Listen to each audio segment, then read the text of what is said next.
Good evening, folks. Welcome, welcome. We got few viewers now. This is great. Yeah, this is my first weekly live stream that I'm looking forward to. Hopefully, doing every week, getting some good callers, some good conversations going, talking a little bit about stuff that I think is kind of relevant for the week. Yeah, this is gonna be kind of a free flowing thing, and I'm really looking forward to it. This is exciting. I've been thinking about this for a few months now. And yeah, let's just kind of dig right in. Just first, a few announcements. My last video on my channel, like officially, was back in April. I had a very busy summer and just things were just really crazy. I couldn't do any like prepared content. So I was mostly relying on like the odd live stream and doing guest spots on other channels. But hey, now that we have the new year here, we're hopefully going to be having more regular content and these weekly live streams and other things. So that's kind of just been a thing that's been going on. My Patreon, I've recently like redone. Patreon had a weird thing where I couldn't switch off of monthly billing to a per content creation billing, which I felt really bad about because I wasn't putting out content for several months and patrons were still getting charged. And to kind of offset that, I was just forwarding all those donations to charity, basically saying, I'm not keeping any of this money. I'm just forwarding it to charity. That lasted for a few months, but now I finally redid my Patreon. It's a brand new account. It is per creation building. There's also a free tier though. So if you just hop over to my Patreon account, just click on become a free member. You aren't charged a thing. You have access to the posts, and just kind of bolster those numbers. Kind of get kind of the ball rolling over there. It's a brand new account or not. It's up to you. It's completely what you want to do.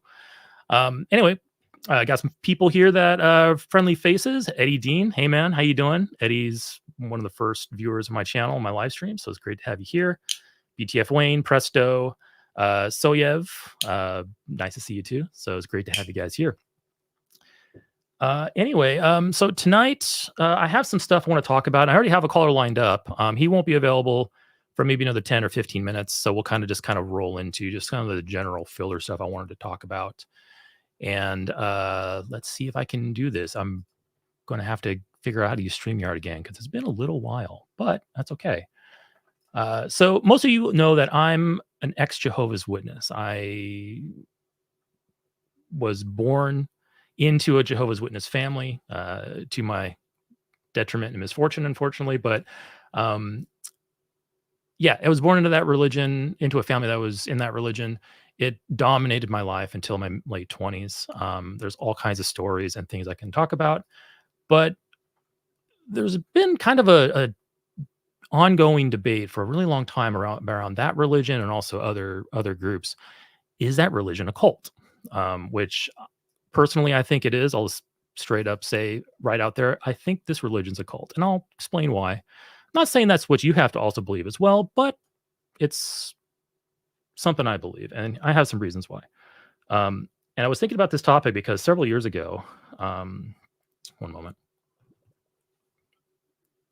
Several years ago, I was at a lunch with a coworker. It was actually multiple coworkers. I think we were traveling. It was like a work trip, and one of my coworkers, we'll just call him Jay. Jay said that he was raised on a commune in a cult, and I was like, "Oh wow, that's crazy! You're in a commune and in a cult." So he told us a little bit about his experience, how his mother got wrapped up into this group.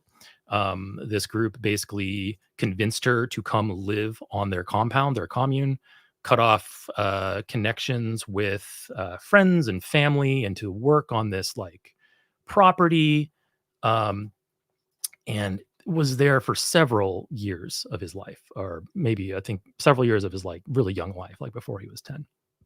And I was like, wow, that's crazy. That's a really interesting story. Sounds like a cult to me. There was a devoted leader that everyone was committed to. They were physically isolated from the rest of society.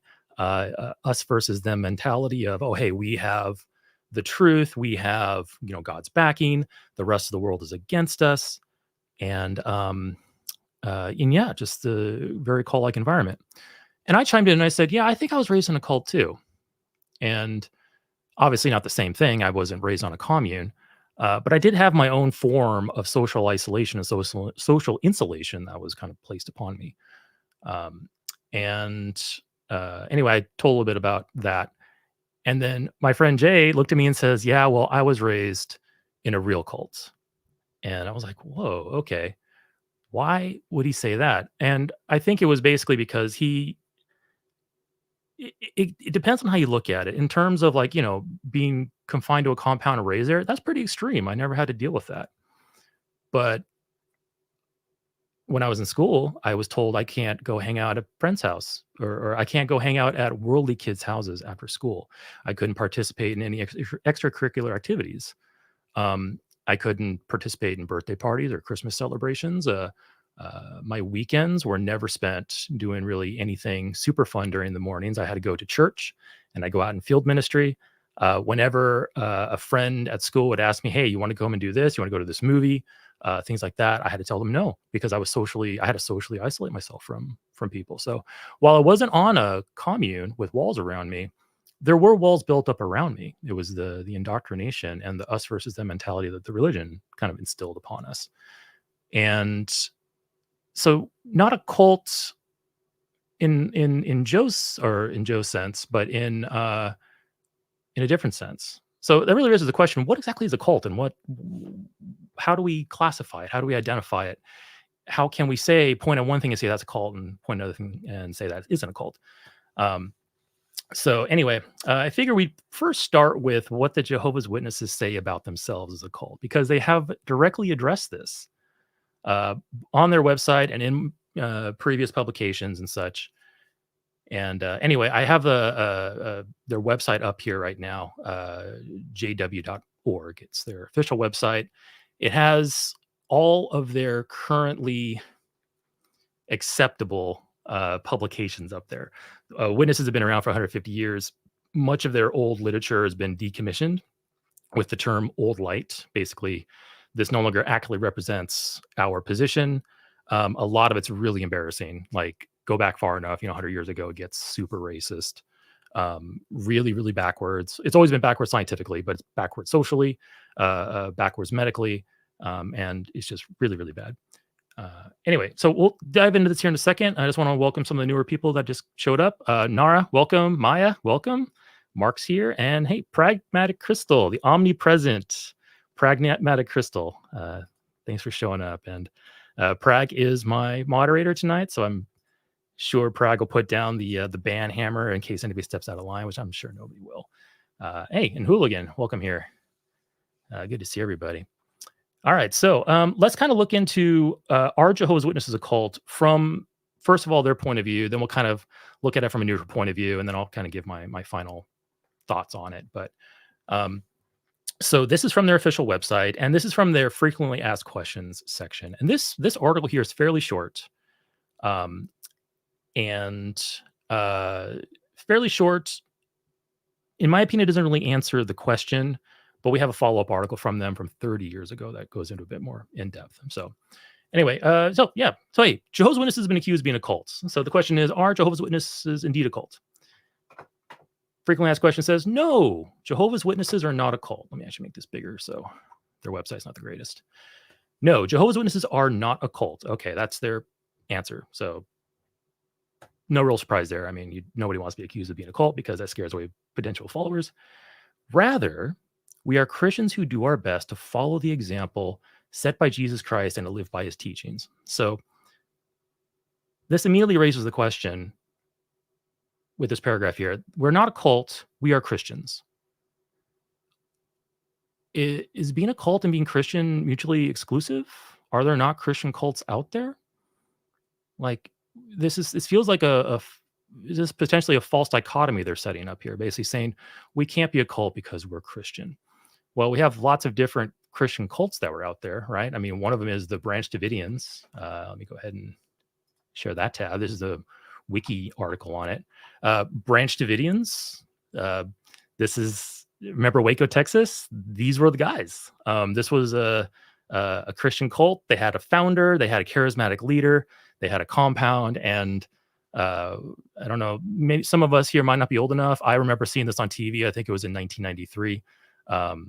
Basically, government surrounded their compound. There was a multi-day standoff until a fire broke out in the compound and place burnt down. I think like 80 people died. Crazy cult shit, but they were Christian. They believed in a God, and they had that kind of uh, that kind of mentality. So, um, really, that's not really an answer if you look at that first paragraph. Rather, we are Christians. Well, no, you can be a Christian cult, so that doesn't really answer. But anyway, let's keep on going to see what else they say here. What is a cult? I think that's an excellent question to ask. Like, if you're going to accuse a group of being a cult, um, just define what a cult is and say, here's what the definition is. Here's why we aren't it. So that's great. Um, anyway, the term cult refers or means different things to different people. However, consider two common perceptions regarding cults and why those perceptions don't apply to us. So already they aren't going towards a dictionary definition, which I know, of course, dictionaries aren't authorities. Dictionaries just describe common usage, but they aren't going to that. They're saying, here's what people say it is and why those perceptions don't apply to us. What stops them from just simply picking perceptions, what some people say that jive with what they want you to believe? So the first one they come across, some think of a cult as being a new or unorthodox religion. Jehovah's Witnesses have not invented a new religion. On the contrary, we pattern our worship after that of the first century Christians, whose example and teachings were recorded in the Bible. We believe that the Holy Scriptures should be the authority of what is orthodox in matters of worship. So they're basically trying to associate either a cult with being something that's new or something that's unorthodox. And I find this a little disingenuous because a cult doesn't have to be new, right? You can have a cult that's been around for a long time. And the Jehovah's Witnesses has been around for, I mean, technically Jehovah's Witnesses has been around for about 90 years under that name. If you go back further to the group that started the Jehovah's Witnesses, the International Bible Students, you can go back maybe about 140, 150 years. Relatively new. It's about as old as Mormons are. So relatively speaking, against other Christian denominations, Jehovah's Witnesses are new. And they actually will use that in their other propaganda when they want to, try to convince you that, hey, we're the right religion because look at how much we've grown in the short time we've been around. Jehovah's Witnesses were founded in 1870-ish or something like that. And we have 8 million members today. What kind of mind-blowing growth is that? Obviously, Jehovah is blessing us. Like they'll say that in one conversation and then turn around to a conversation like this and go, no, we're not new. We're modeling the first church that the apostles established after Jesus died. Look, we're the truest of true Christians because we model ourselves after that, and therefore we are as old as Christianity itself because we are expressing true Christianity as expressed by those apostles. So they're trying to have it both ways. When their religion is new and they want to convince you that, hey, we have God's blessing with our growth, and then on the other hand they'll go, oh, we have this old mentality. We're old because we're the original Christianity. So it's a really weird type of double standard that they're applying there. Anyway, so that's the new part, and then you have unorthodox here, and the scripture they're quoting here is one they really love to quote, which is basically all scripture is inspired of God, beneficial for teaching, reproving, setting things straight, blah, blah, blah. They're basically trying to say our religion is based off of the Bible. The Bible is reliable for this because the Bible says it's reliable for this. And then they say they're unorthodox. They say we follow the Bible. We're the truest of true Christians. We're not a cult because we're not unorthodox. We are orthodox is basically what they're saying here at the end. But unorthodox or orthodox regarding to what? All Christian religions believe in Jesus. Sure, that's pretty orthodox. But witnesses don't celebrate Christmas. They practice shunning. They practice social isolation.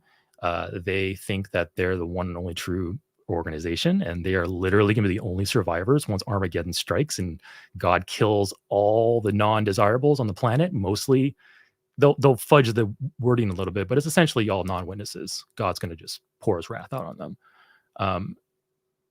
So in some respects that they're very typical Christian, in other respects they are completely fringe when it comes to this. They're also Unitarian, which there's plenty of Unitarian denominations out there, but that's unorthodox. Orthodox is Trinitarian. That's what a majority say, and that's what a majority of Christian religions adhere to. So that's the Orthodox. But anyway, they'll argue about, well, the first Christians were actually not really Trinitarians. That was a false teaching that Satan like injected into the church early on and things like that. And yeah, Yahugan Hooligan. Let me actually bring this up here so I can start highlighting some things. They do birthdays as well. Yeah, witnesses do not permit birthdays. Birthdays are not allowed because the only two birthdays mentioned in the Bible, godly men were executed. They were both celebrated by non-believers, wicked people. So they basically say that, hey, the only two examples that God bothered to describe in the Bible were both under very bad circumstances, celebrated by pagans, and godly people were executed at it. But if you use that logic, Jehovah's Witnesses shouldn't own dogs either, because I think every mention of dog in the Bible is in a negative sense. Dogs ate Jezebel after she fell out of the window. The analogy of a dog returning to its vomit, like a Christian or somebody becoming a Christian or a believer and then leaving, that's like a dog returning to its vomit. So if you use that logic, witnesses shouldn't own dogs either, but they do own dogs. So again, another double standard thing going on there.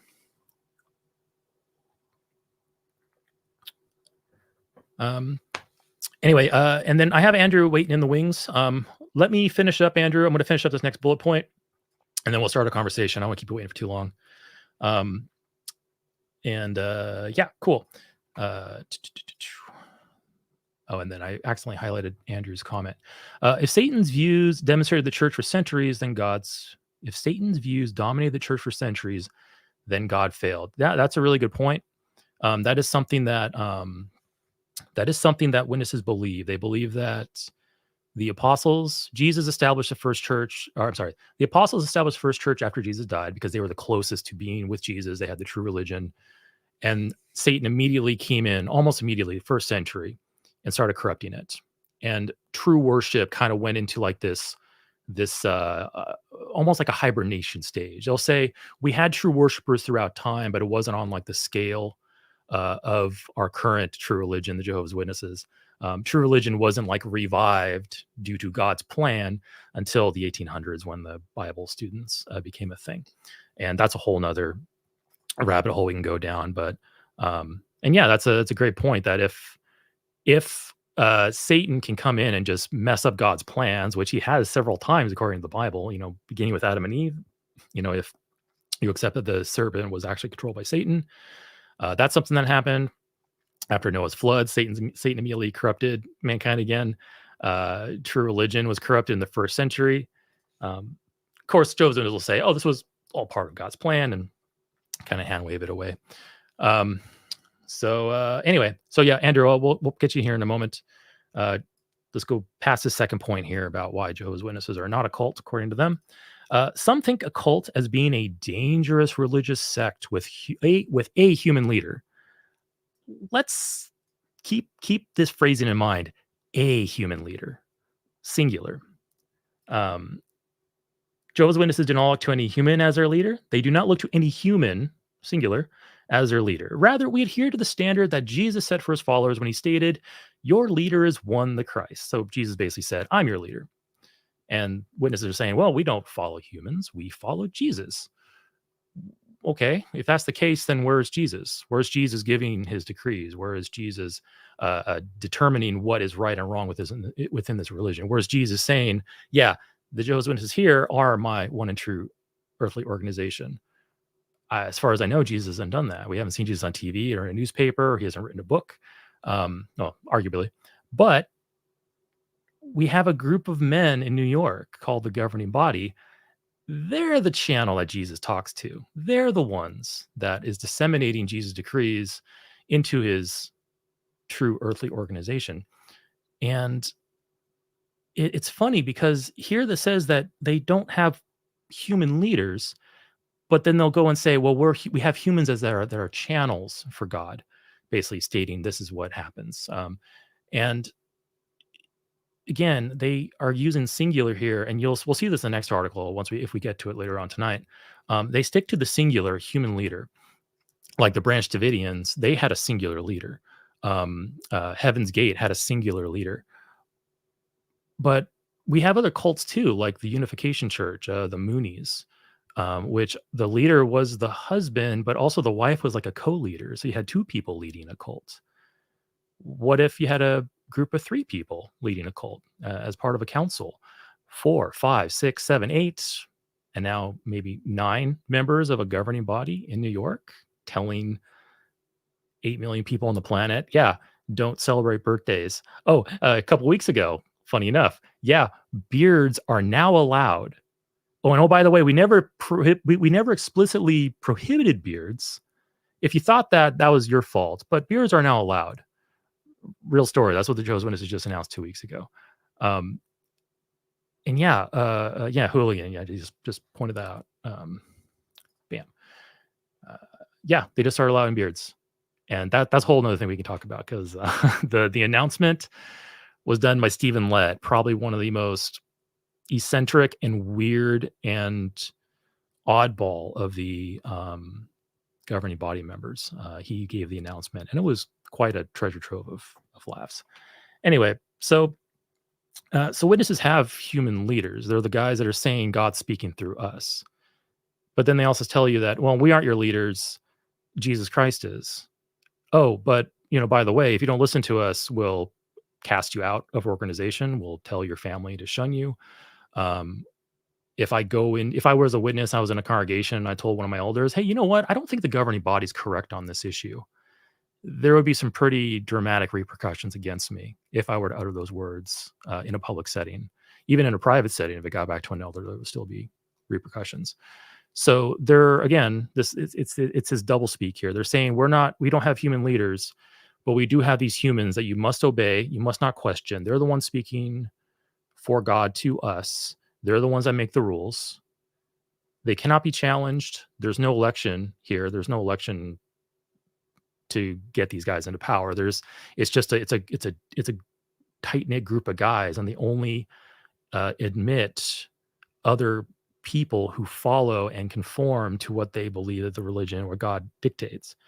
And so they're kind of trying to play a little bit of tricky language here, saying that it's not a leader, it's multiple, or not a human, it's multiple humans. And then these humans aren't the leaders; it's really Jesus. But they're talking for Jesus, so it's not a big deal. Anyway, so anyway, we'll go ahead and just wrap this up. Far from being a dangerous cult. So this is the extent of the article. Here's the final paragraph. Far from being a dangerous cult, which I kind of find that funny.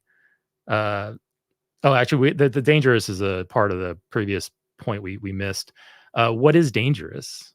Like, I'll admit, witnesses tend to not be violent people. They're told to be pacifists. They're told to not own weapons like guns, unless you're like a hunter or something like that. But like guns for self-defense, they're told all these things. But what is dangerous? Like, we could get into a whole conversation over what is actually dangerous. The dangerous is not necessarily this person might murder you, but it could be, hey, these people might mentally damage you. These people might traumatize your kids with terrible Bible stories. It might cause emotional and other harm to adherents with their indoctrinating practices, insulation, the emotional and mental abuse that comes from the teachings that might be disseminated through the parents. So there's a whole conversation around that. Anyway, far from being a dangerous cult, they probably should just worded that as far from being a cult. Like, it kind of implies, hey, we're a cult, kind of, but we're not dangerous. We're pretty mellow. Jehovah's Witnesses practice a religion that benefits themselves and others in the community. Again, setting up this dichotomy of you're either a cult or you can practice a religion that benefits yourself and others in the community. Like, could not a cult practice things that benefit the in people and maybe also benefits the community in some way? Like, those aren't mutually exclusive. For example, our ministry has helped many people to overcome harmful addictions. Well, can't a cult with their teachings help people to overcome harmful addictions? I'm sure we can dig up a few people who said, I had drug problems until I joined this group. That's not the witnesses. I had alcohol problems until I joined the Branch Davidians, or until I joined the Heaven's Gate, or you can find people that do that. Like, you can get people out of bad, harmful behaviors with lies, with cult tactics. You can do that. It's not mutually exclusive. In addition, we conduct literacy classes around the world, helping thousands to learn to read and write.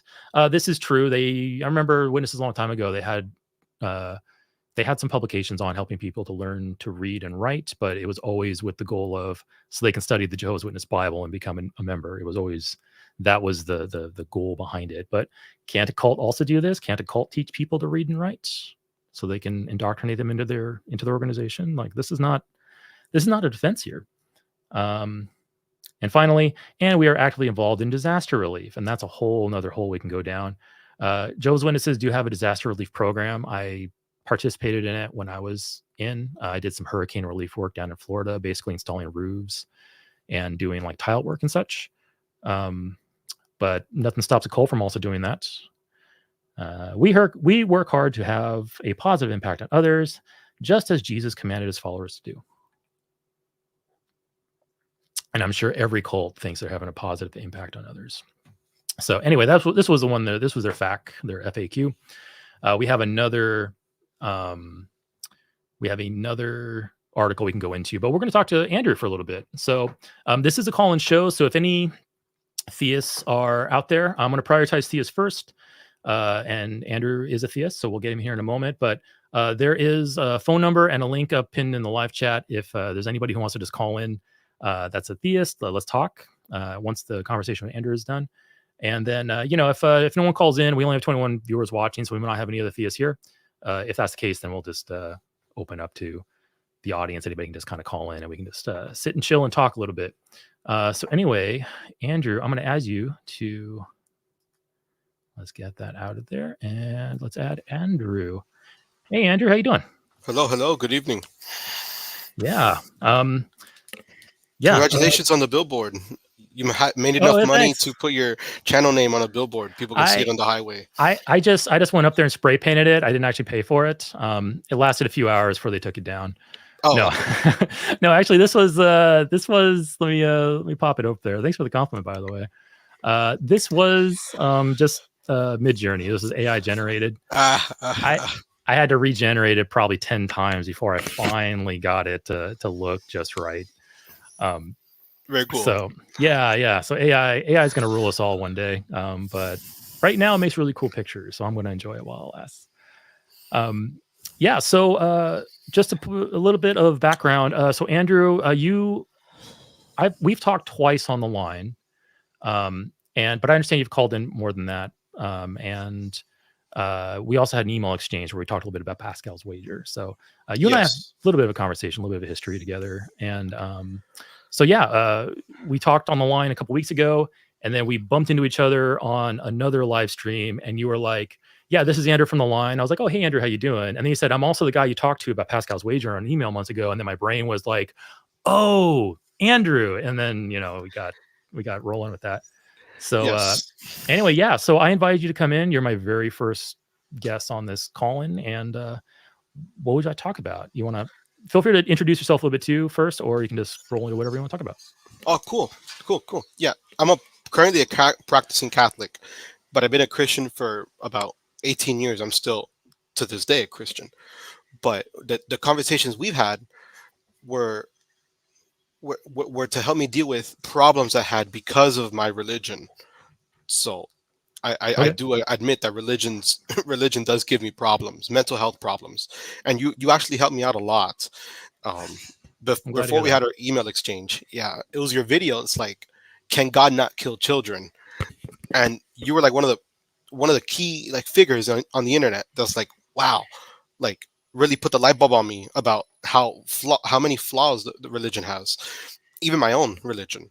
I'm like, yeah, God could have done things without killing children in the Old Testament. And I read the stories, and I'm like, I had to be honest. God is commanding the killing of children to advance his agenda. So you helped me out a lot with that.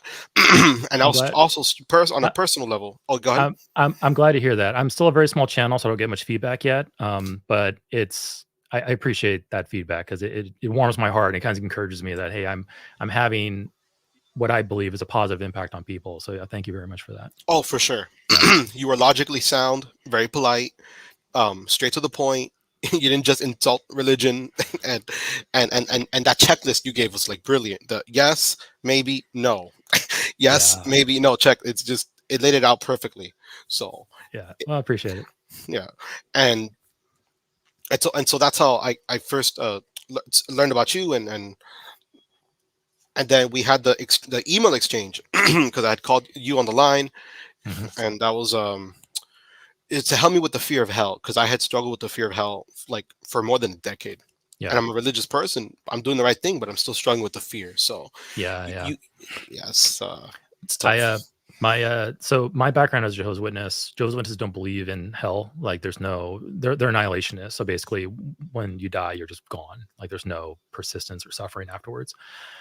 So luckily for me, when I left, I I didn't have that like baggage going along with me, and in my interactions with people like Stacy from Stacy's Mom podcast or from individual met on the line, that it's something even though you don't believe anymore, that's something that can stick to you because you know a lot of these individuals from infancy were indoctrinated. My wife is also one of them from infancy indoctrinated and just this punishment, fear of hell is like pounded into them by their religion and to some extent or more of their parents as well.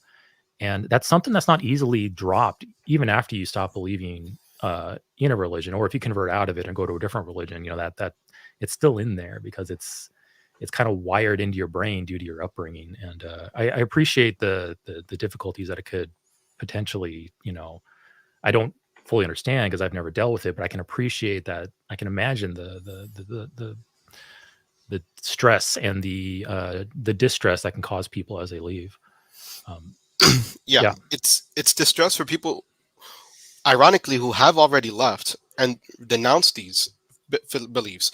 But it's very distressful for a lot of people who are in their beliefs who aren't even leaving, and it's yeah, very distressful.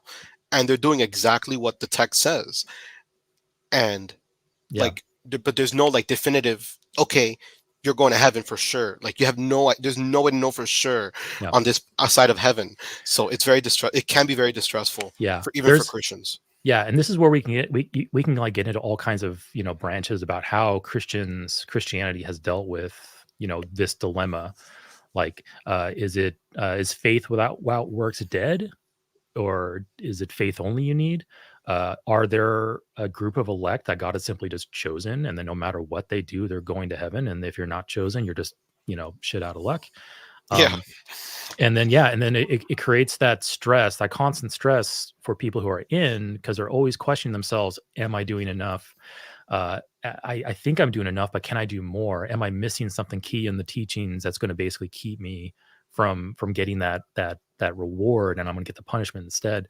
My sister-in-law, I remember one time she told me about a dream she had. She says, yeah, I was dreaming that Armageddon was here, and I was immediately thinking to myself, I haven't done enough. I'm about to die. I need to do more. I should have done more.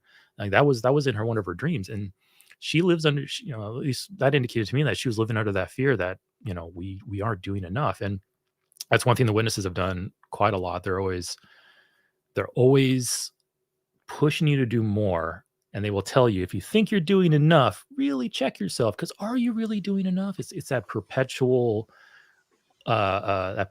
anxiety, a perpetual doubt, kind of put into you, like you aren't doing enough. You need to do more. And yeah, it can be very distressing and emotionally damaging. Right, Yeah, especially because like what's the method, what's the standard, like how can you quantify yeah, faithfulness or holiness? How do you, like, okay, church once a week, check, and then prayer 5 times a day, check. But when you pray, did I do it right? Like, check. Like, how do you quantify this? And it can really boost that anxiety, the fear yeah, triggers in your brain. So yeah. And as unhealthy it is for the individual, it's very healthy for the church or the group because that forces that you have a bunch of people who are like constantly thinking to themselves, I should be doing more. I need to do more. And that helps the religion overall. It's definitely helped the witnesses with the way they want to, bolster their field ministry hours. They want to bolster their publication placements with, interested people, the whole metric system they have to track how well their religion is doing. And yeah, Yeah, it's a vicious cycle of doubting yourself, doing more, doubting yourself more to push yourself to do more. And the only group that's profiting from this is the overall arcing religion, the organization that's benefiting from your work. Um, yeah, and I true. guess let me ask you this, because I mean, you mentioned you're still a Christian, and you mentioned that you've been dealing with this, and I'm glad you've made some progress in overcoming some of your fears. I know they probably aren't completely all gone away, but I'm glad our conversations have helped a little bit. Um, I guess let me ask you this first: do you think God is you believe God exists? Do you think this God that exists is a just God? Like, do you think it has like a sense of fairness and honor and like a system of morality that it adheres to? Yes, if there is Okay. one, by definition, just by the definition of God being God, he would have to be all good and all just. Okay. Just by the definition of God being God.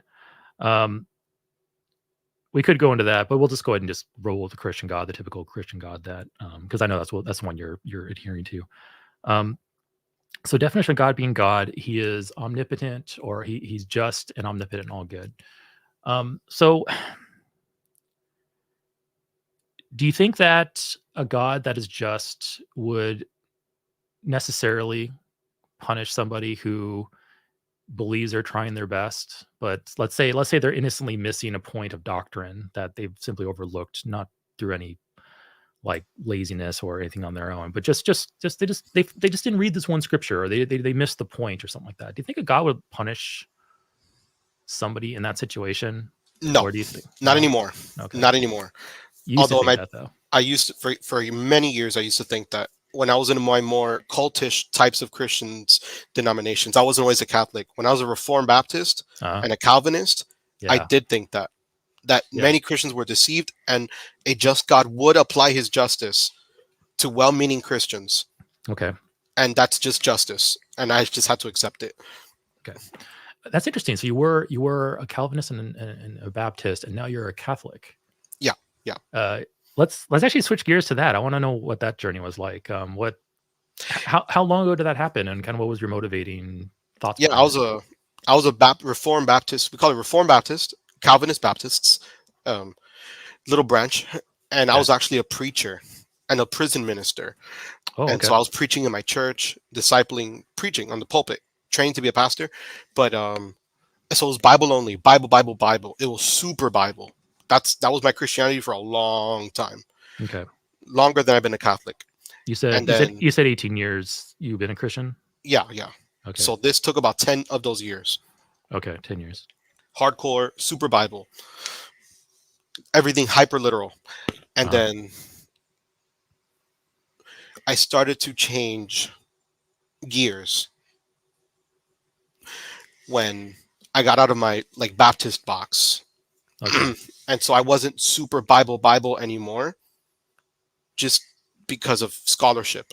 Like not like apologetics. I did apologetics for a long time, but Hmm. I started listening to like New Testament scholarship from Harvard University, um, and Yale and Princeton, and like these types of actually New Testament scholarship. Yeah. And so they showed me the discrepancies in the Gospels and how they're different, and how Christianity was always different from the beginning. It was never a unified, cohesive thing. So after listening to Bart Ehrman for a long time, I got away from the hyper Bible literalism, Okay. and that's when I left the Baptist tradition. Okay. Did you immediately go to the Catholic religion after that, or did you do some, I guess, Catholic. you went straight Catholic. Catholic? Oh, okay. I know not to be a reductionist about it, but there's usually like between religions, there's usually like a shopping around type phase where like the person goes out and like looks at different things and tries things out and like Yeah, yeah. kind of like sampling ice cream until you find one you like. Um, okay, so you went straight over to Catholicism. What drew you over to Catholicism? Like what was the main draw there? It had a they have the historical argument. Like they can say, "Oh, Christianity has always been this." They Right. had the ancient faith. They had the tradition and the hierarchy from the very, very, very beginning, almost from the very beginning of Christianity. Okay. So, and Yeah. No. there were less Bible. Like it's not Bible alone. There's Right. tradition on top of it. Right. So what I'm interpreting that as is basically Catholicism claims to be the oldest. They claim to reach furthest back. They have history and texts and tradition, and so you kind of Correct. felt like, okay, this was the longest and most established of the organizations, so they must be the closest to the truth or closest to what Jesus and God put Yeah. forward. Or okay, all Yes. right, okay. I guess my question there is, how do we know? Like, why do you think that they are what God put forward and what Jesus put forward when he was on the earth? Like, what are you relying on when it comes to making those types of determinations about Catholicism? When I made the decision, I was looking for apostolic tradition. Okay. What did Jesus teach, and what did he do, and then what did he pass down to his disciples? And so, which church has the most faithful of that? Okay. As close as we can get Okay. to what God meant. If God spoke to us, which church would have the fullness of truth? That's the key phrase, the fullness of truth. So many churches emphasize like, oh, Sabbath or Bible study or missions. What church has the fullness of the truth? Okay. So how do we how do we know what Jesus actually said, if he said anything? Yeah. Honestly, all we have are the scriptures, the four gospels, Right. and a couple of things from Paul. Right. And you mentioned that, and I agree. That's pretty much everything we have from the first century. Which the writings of Paul technically came first. Yes. When you look at the supposed times of writing, Paul came first, wrote some letters. We don't know how many he wrote or how many actually survived. And if I say anything that doesn't sound right, let me know. But the letters that did make it into the Bible, we generally regard maybe about half of them as authentic. At least secular Correct. scholars, about half of them as authentic. And then the Gospels came afterwards, and those are written a good distance away from the place of events in a different language by people that we cannot confirm to be actually Matthew, Mark, Luke, and John. We know tradition says they are, but if any type of confirmation of that has basically failed. And we have some indicators that it was not Matthew, Mark, Luke, and John that actually wrote these things, but that can be up for debate. So I guess let me ask you, why do you think that these are reliable sources? They have stood the test of time in terms of they've been passed down the most. They're considered the most credible by the vast majority of people who claim to believe in Jesus. So it's the closest we can get to experimentation. So they're old, and they're generally accepted as authentic and authoritative by people who already believe, is kind of what I just... Yeah. Okay. Essentially, yeah. Okay. Is it possible for a text to be really old and not contain true things, or maybe contain a mix of true or false things? Yeah, it could. Yeah, because I can think of a few. I think of a few ancient texts that are even older than the Bible, like the Epic of Gilgamesh. We have very, very old texts. We have very well preserved versions of this tale. I think we have pretty much the complete story of it. It may be missing a few parts of it, but I don't think we all accept that Gilgamesh and Enkidu and their legendary adventures actually happened. So do you think that if a book is old, it affects its truth value at all? Like, It's one factor. Is there any well, just in a vacuum, is there any logical link between a book's age and whether or not what it says is true? Like, can you establish any logical link between the two? No, not logically, no. Okay. That's just one factor. Well, you say it's a factor, but if it's like kind of a useless factor, I'm considering useless factor, but I'm asking you, if we can't, if it doesn't actually support the argument, why bother including it?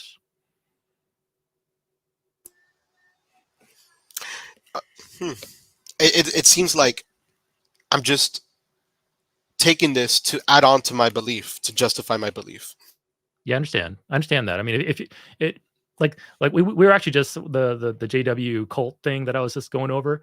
JWs are basically saying we're an old religion. Like we are the oldest of Christianity because we're the closest to being true religion. But like there is no, in their case, there's no logical link between how old they are and whether or not they're a cult. Like you can have a new cult, you can have an old cult. It doesn't matter the age of the organization. You evaluate its cult status based on other criteria. And in the case of what we're talking about right now, we're talking about whether something stated in some writings is actually true. And I think we both agree that it doesn't matter how long ago it was written, that has no effect on whether or not it's actually true. Would that be? Yeah. Okay. And I used to do this too. And I've had Jehovah's Witnesses at my door this past fall. They were here multiple times, and they were kind of doing the same thing. They'd be like, okay, I'm going to lay out a bunch of reasons why we believe this is true. It's old. It does this. It does that. And it can be, I used to do this too. I did the same exact thing when I was a preacher. It can be easy to kind of like rapid fire a bunch of reasons and kind of sprinkle in some stuff that doesn't actually support your argument, but it gives you more words and it kind of bolsters your position. At least it feels like it does. I like to try to identify those and boil those out of the conversation because age of a document doesn't affect its truth value. So let's just go ahead and put that aside. I mean, you can hold on to two afterwards if you want. You want to keep on using it if you want. But in this conversation, I mean, I don't see how the age of the manuscript can possibly tell us whether it's true or not. So the second one you said was, I didn't write it down. You said it was old. And what was the second thing you mentioned when you said that? It's considered to be right. The most, what is it? It's considered to be canon by the majority of believers. Okay. It's considered to be true by people who believe it. Yeah. Right. Do you think there could be perhaps some bias in there? Like if you already believe something is true, when you go to evaluate whether it's true or not, do you think some bias can maybe creep in there with some of these folks? There could be bias. Absolutely. Yeah. So how would we eliminate that bias, do you think? If we were to examine a text and we want to say, we want to know whether this text is true or not. But then we go to a group of people who consider it to be true and we ask them, they're going to say, yeah, it's true. How does that help us at all to determine whether it's actually true or not? Because could let me ask you this actually instead. Could numerous people believe something that's not true? Yeah. I think we have numerous examples. We have many examples of that in history. It's true. I mean, I think at one point in our history, virtually everybody on the planet Earth, or virtually everybody on the Earth, thought that the Earth was the center of the solar system. Like that was the belief. And those folks may have been justified in their belief because they were operating under very limited, observable evidence. They were wrong, but they were justified. I'll give them that. But that doesn't make the statement that the Earth is in the center of the solar system true. So how do the believers saying that this is true make it true? It's more like consensus. Like if God is speaking, if there is divine revelation, and then you have the majority of the recipients of that saying, "Oh, this is what God is saying." It's just consensus, right? But the way you frame it, it does make it sound like, yeah, people can say that about anything, and so I do understand that argument. Yeah, like where's the logic behind it? Yeah, so actually, I want to agree with you with your statement there that because you just presented a conditional. If God is speaking through divine revelation.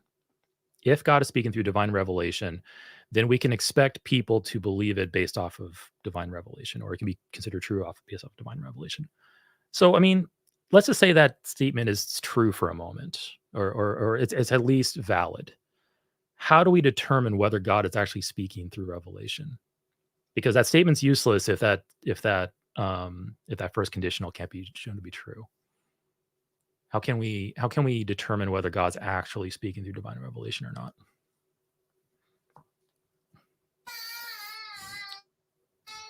Religious experience will be one way. Religious experience. Okay. Can religious experience or experiences of a religious experiences attributed to religion, could they potentially be just imagination, just spontaneous generations of people's minds, like in certain singular cases? It Like could be. It could like be. could we look at a, like, let's say we talk to a person that says, I had an experience. I saw Jesus, he appeared to me, he said these things, and then he disappeared. Nothing inflammatory, nothing too bizarre out there. Lots of people have thought that Jesus has appeared to them and spoken to them. How do we determine whether that's legitimate Jesus appearance to them, or that's just a product of their mind through, I don't know, imaginations, dreams, hallucinations? How can we determine whether that's an authentic experience or not? Yeah, I don't see a way to I don't see a way to falsify it or verify it, Yeah, other than just doctrine. But how do you verify or falsify doctrine? yeah, So yeah. Those are actually really great points too. In fact, my next actually prepared video is going to be on falsification, which is dropping later on this week. So thanks for mentioning that. But yeah, that's a great point. Like, how do we verify and how do we falsify that? If you can't verify something, that's not very good. If you can't falsify, that's even worse, in my opinion, because if you can't know you're wrong about it, then you basically have an undefeatable proposition. And if you have an undefeatable proposition that's false, how are you going to know it's false? So like that, those are two big major issues to me when people appeal to uh, divine revelation experiences. Your statement, if God is speaking to us through this, then we can expect X, Y, and Z. Uh, I think you just said it out of your own mouth. We can't confirm this. We can't confirm any case of God speaking to anybody through divine revelation, and we also can't falsify it. And I think it renders that entire conditional useless because the conditional, and it cannot be verified, or cannot be, we cannot assign a truth value to the conditional or a false value to the conditional. It is perpetually unknown, and we are unfortunately in a state where we can't break out of that. So we don't have, like, I I don't want to like put down your beliefs, but it's a useless statement in this case because we don't have a way to determine whether the statement is actually true or not. yeah, I can understand it. Empirical evidence that I just can't. I can't give it. And I talked to Muslims and I asked them, how do you know that Paul was a false apostle? His visions weren't literally true. And Yeah. how do you know for sure that Muhammad visions were valid? Like, how can you say yes to one and not the other? Yeah. And they give a criteria, but it's like the United States giving their own criteria for, oh, what's the best country? Yeah. Exactly. That's a really good analogy, and you're touching on something called the outsider test of faith, which you might be familiar with. Basically, taking the arguments, the one religion's arguments for why they're true, and just applying it to some other religion. Like instead of arguing for Jehovah using divine revelation, you can argue for Allah using divine revelation, or Xenu for divine revelation. And just imagine that you're just an outsider, you don't believe any of these. Ask yourself, would this argument convince me of this God or that God? Or does it equally convince me of any God? In which case, the argument's useless because we have many contradictory, mutually exclusive gods. Jehovah says, I am the one and only God. But then over on the other hand, you have Xenu saying, I'm the one and only true God. Both can't be true. But if you have an argument that can lead you to both, then that argument is invalid because you can't come to those two different conclusions based off of the same argument because those conclusions are mutually exclusive. They're contradictory. So yeah. So far you mentioned age of the teachings, and then divine revelation, and the people that believe this is true are the ones that believe that this is true, and there's a lot of them. I so far I don't see anything that's like convincing for me, or probably for anybody else. Do you have anything else in your like arsenal about why you switched over to Catholicism and why this is the more true religion than your previous one? Oh, Catholicism in general, not Christianity in general. Well, I mean, we're talking this in context of what switched you from Baptist to Catholicism.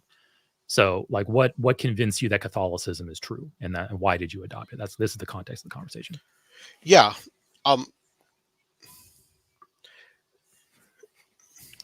Basically, they won all the debates. They won all of the theological battles.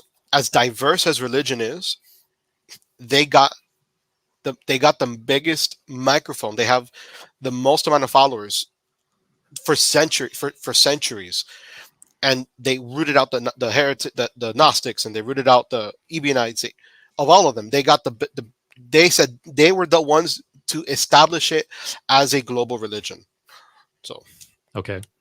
So you're saying that basically, not to be reductionist, might makes right. They won the fight, so they're true. pretty much, Okay. they won the fight for. Oh, this is Christianity. They won that fight. I agree that they have. I agree that they say that this is Christianity. I agree they have the majority, and we can dig into the terminology of won the fight, but let's just say, yeah, okay, there's been debates. They're the dominant religion. Catholicism has like 1.3 billion people on the planet. Like, okay, numbers game, yeah, they won. Like they have the most. Although you determined earlier that the number of adherents to a religion doesn't determine, or the number of adherents to a belief doesn't determine whether it's actually true or not, right? So I guess my question here is that if you have multiple competing religions, it's probably safe to say one of them will come out on top. Is that correct? Like, just Yeah, one's going to be dominant. Okay. What's the logical link between that one being dominant, winning those fights, and the truth of their teachings? Like, how can you make that logical link between if a religion is dominant and one theological debates and fights over time, it is therefore it is true. Like, if this conditional, then it is true. What's the argument to get from that conditional to the conclusion? the closest I can get to it is consensus. The correlation, like because it's the reason that it won. That most people are convinced that this is the most truest form of Christianity is simply consensus. So, like, if you have a scientific theory and then you test it, and then the consensus scholarship says this is the best model we have to describe the age of the universe, it's not proof, but it's a high indication that, okay, this is probably the most true. So this is going to get into a little bit of our discussion on epistemology from a couple weeks ago, because let's with the science thing. Okay, is it possible that scientific consensus points to that the universe started with the Big Bang, the universe is ancient, and all these things? Could science still be wrong about that, even though consensus points to those things? Yeah. Okay, and I agree. Big Bang cosmology, Big Bang theory could be completely wrong. We just are simply misinterpreting data, or we have incomplete sets of data, evidence, all that stuff. Could be. We accept it to be true because that's what the evidence currently points to, but that acceptance is always tentative. Scientists never say that this is set in stone. If a scientist that does say that this is set in stone or the science is settled, should not be saying that. But if that can be the case in science, can that also be the case in Catholicism or in Christianity in general? A majority, the consensus of Christians are Catholic, and those Catholics say that the Catholic religion is the true religion. That's the consensus. Can Catholicism not be the true religion under that circumstance? It's possible, yeah, that it could be an error. Right. It's So how do we determine whether or not Catholicism is actually true or not? What was the evidence that was examined? What was the process being used? before. Yeah. When I was a Baptist, my only standard was, oh, because the Bible says so, and so you just compare all denominations by the Bible, and then that kind of was self-defeating because, okay, where does the Bible say that? Right. So that all truth should be compared to the Bible. So Catholics, as a Catholic now, it's okay. You have to compare everything to the truth. As a Catholic, you have to compare everything to the truth. Yeah. Okay. And so God's truth has been revealed through sacred scripture and sacred tradition. And so those two things are how we get God's word. So through sacred tradition, it's basically it's a self statement of truth, saying I have spoken. And so That's why in Catholicism, because we got finally the declaration of infallibility, papal infallibility. The church has the highest declaration on truth. You can't get anything. How has that been determined? Like this whole conversation is around getting closer to the truth, getting higher confidence in a conclusion as being the truth. And if you go back to appealing to, oh, well, as a Catholic, you have to rely on the truth of God's revelation, of tradition, of scripture to get to the truth. Like, it's a circular argument. You're starting with the premise that we already have the truth to establish you have the truth. Correct. Yeah, Yeah. that's what I'm saying. Like the Bible alone was itself circular. So then when I got to the Catholic Church, if okay, so Catholics or Orthodox, which one? And then eventually it just I got to with the Catholic Church because they got them here recently, a declaration that it is circular. Ultimately God has spoken through the church, and so Right. what God says is true. Therefore, it's true. Like Do you think a circular argument is useful in any context? no, Right. I agree with you. Circular arguments. And this is kind of one of the big things against presuppositional apologetics, is because ultimately, when we boil it down, it becomes a circular form of reasoning.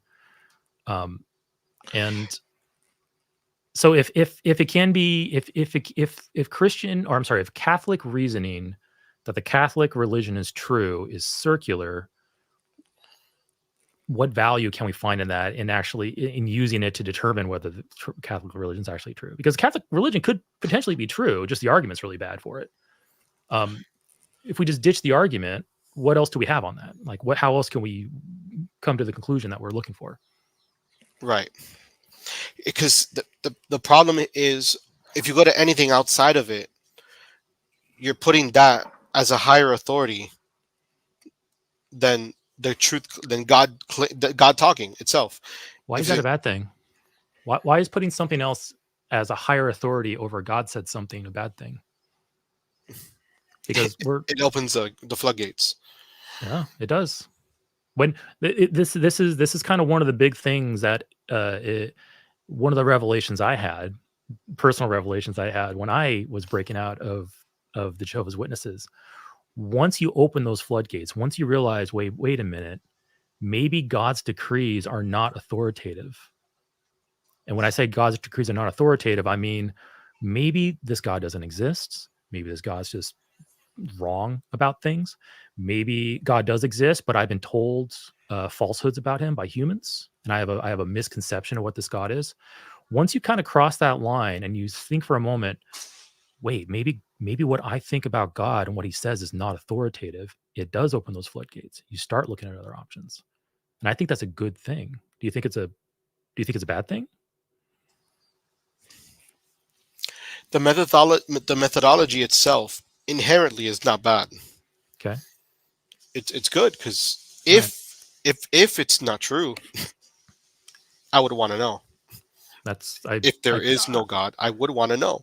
I commend Uh, that. That's a big step for a lot of people. I mean, it sounds simple when you say it, but it's actually a really big step for some people, because some people don't want to cross that line into, well, maybe God isn't real, or maybe my idea of God is incorrect.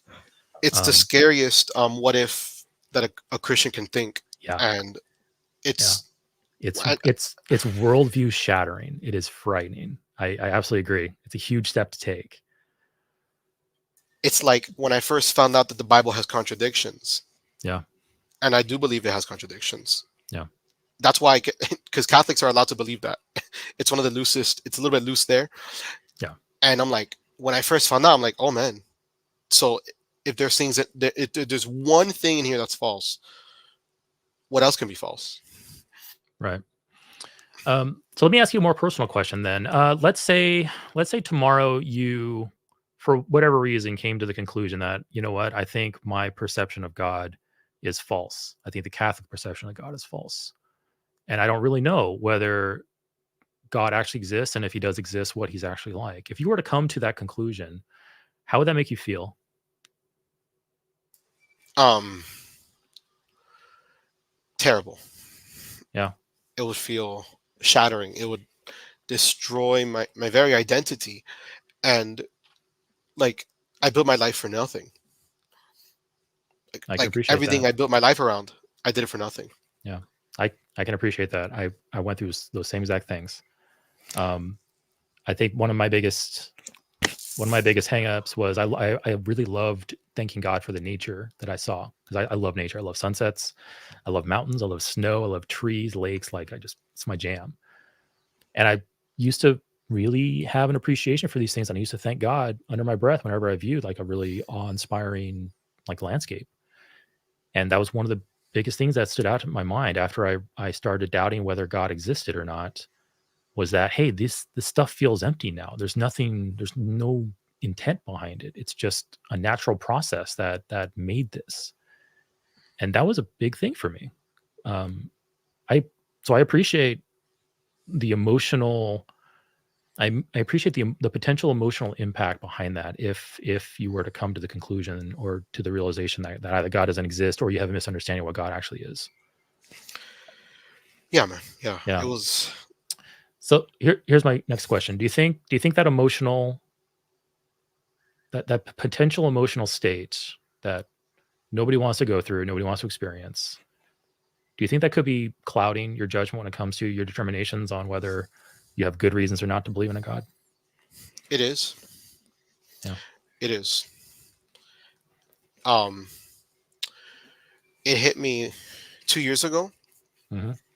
uh, when Bart Ehrman, he gave the argument of how heaven and hell was constructed, Yeah. the exact moment historically, and I just I hated it, but it was true. It's Jesus said, the historical actual Jesus, the human. Just sorry, I want to answer it quickly. I don't want to. Take your time. Take your Yeah, time. We have all night. he said, "Oh, the kingdom of God is coming to this earth, and so the age to come is earth, like on Yeah. this side of earth. It's coming in a couple of years." And then Christians later interpreted it after Jesus, decades after, is up to the Gospel of John, like in the 90s. Yeah. Oh, the kingdom of heaven is not on earth; it's up there. So, what if heaven and earth was just a failed apocalyptic expectation, where okay, heaven is really not when God comes in the second coming, but it's really when you die. And Yeah. so when he explained that to me, so heaven and earth is Christians trying to just come up with, okay, this is wrong, and so trying to just say it's in the afterlife. I'm like, that makes so much sense, and like I started to cry. I'm Yeah. like, this might not be true. Literally, this might not be true. I didn't know Yeah. for sure it was false. I didn't know for sure if it was true, but just seeing that, realizing that, I started to cry. I'm like, what if I die and there is no heaven? I did this for nothing. Yeah. That's that's very similar to what I went through too. I was losing like witnesses don't, it's a little technical, but majority of witnesses don't believe they're going to go to heaven. They think they're going to live forever on paradise earth. And that's what I was giving up. I was like, I'm giving up everlasting life on a paradise earth, on an earth that I freaking love to look at, like I mentioned before. That was something that was difficult for me to get over. It was something that definitely kept me biased for a long time. It took me several months to kind of get over that and to kind of adjust to the idea. Um, and yeah, it can keep you from kind of objectively analyzing things, and that's kind of by design by a lot of religions, with especially the witnesses they leverage your family connections, your friend connections, your very life and existence. They leverage all that against you to keep you from doubting, to keep you from questioning, to keep you from reaching conclusions that they have not given you. And it's just a kind of a vicious trap that many of us were in with no say in it. I was born into it. You converted into Christianity 18 years ago, and you just started accepting these beliefs, and all of a sudden you found yourself in that same situation now, where you have like this emotional dependency on the conclusion. And you kind of earlier mentioned like I think you alluded to like a sunk cost fallacy. Like if it's not true, I wasted my life. Um, and yeah, and these are all things that can like really trap us in the belief. It can really keep us from even just questioning it. So I appreciate all that. Um, you mentioned a little earlier when you were talking about Bart Ehrman and listening to some of his lectures on it, as well as doing some other readings and realizing that, hey, there are contradictions in the Bible, that our history of the Bible writings are incomplete. Those are all things that I wanted to kind of touch on when it came to verifying what Jesus actually said and whether the Catholic religion is actually true or not. One moment here.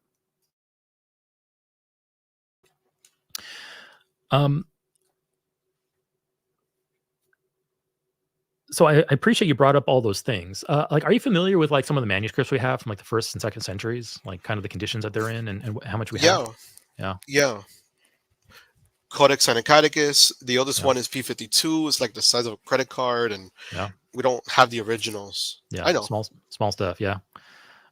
Does that, like, when you look at that, does that raise doubt that we have an accurate understanding of what the first writings are like, even a little? Like, Yeah. Because it's like, can God do a better job? Yeah. That's a whole other question too.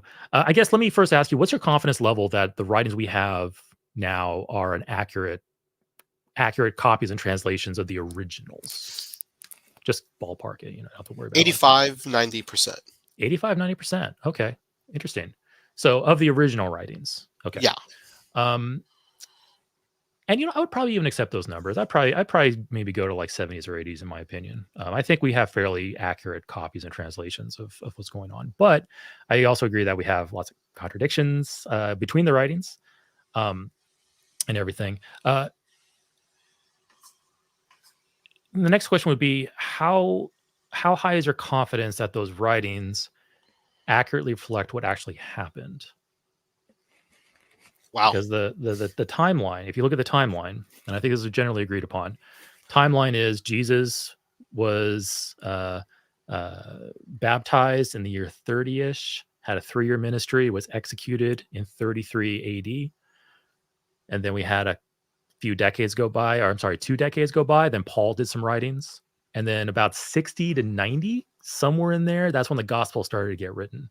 So we have, not considering Paul, because Paul wasn't there at all by his own admission. Paul wasn't an eyewitness to these events. So we can just drop Paul.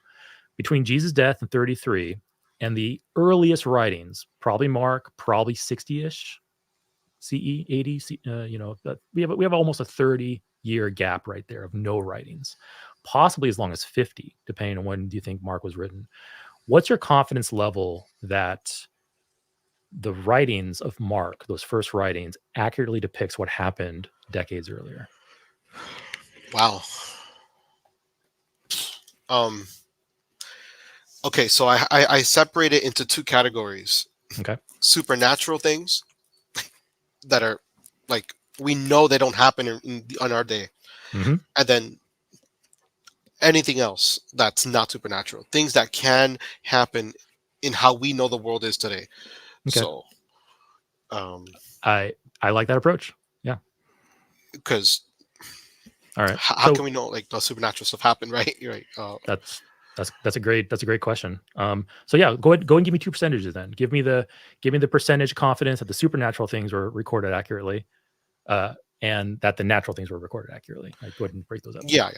Okay, so the natural things, I think we have a pretty good, maybe around 60% accuracy. Okay. And I would say the inaccuracies, you can see them because if you just line them up side by side, they don't say the exact same thing. And right, like, how did the authors, like, who exactly did the authors talk to get their information? Like, they don't even say. Yeah.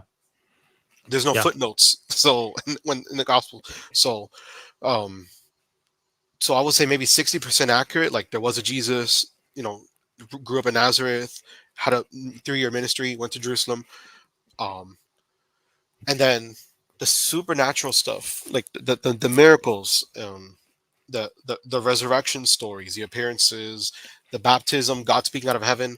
I have to say that they heard those stories from other people. Okay, so you think that well, go ahead. I'm going to let you finish first. So they heard those stories from other people, and they confirmed their own personal religious experiences and the experiences of their Christian community. Right. So yeah, that's all. That's my last. Do you have like a number value? I'm not going to like hold you to it and hold your feet to the fire. Just a number value, just so I can get an idea. if it's supernatural, you have to then say, oh, 100% accurate, right? Because Well, no, if you but just if compare the you're stories together. if you're dogmatically adhering to the religious beliefs, which I don't at all think of what you're doing, I think you're in a great state of not following dogma and questioning. So, and for a moment, I know it can be really, I know it can be really difficult to say I don't think the I don't think Jesus walked on water, or I don't think Jesus raised Lazarus, or I don't think Jesus multiplied the loaves and fishes. I know it can feel icky to say that because it's part of your religious tradition. I understand that. Just for this conversation, and I'm sure, not to be insulting, I'm sure your God is strong and secure enough to not punish you for momentarily questioning. So try your best to set aside the need and fear and just answer the question naturally without fear of repercussions, if it's possible. I mean, I understand people are different, but the percentage value, how accurate do you think that those gospels recorded the supernatural aspects of the story? Or rather, if supernatural things actually happened, whether they didn't or didn't, how accurate do you think the gospels actually recorded those? Oh, okay.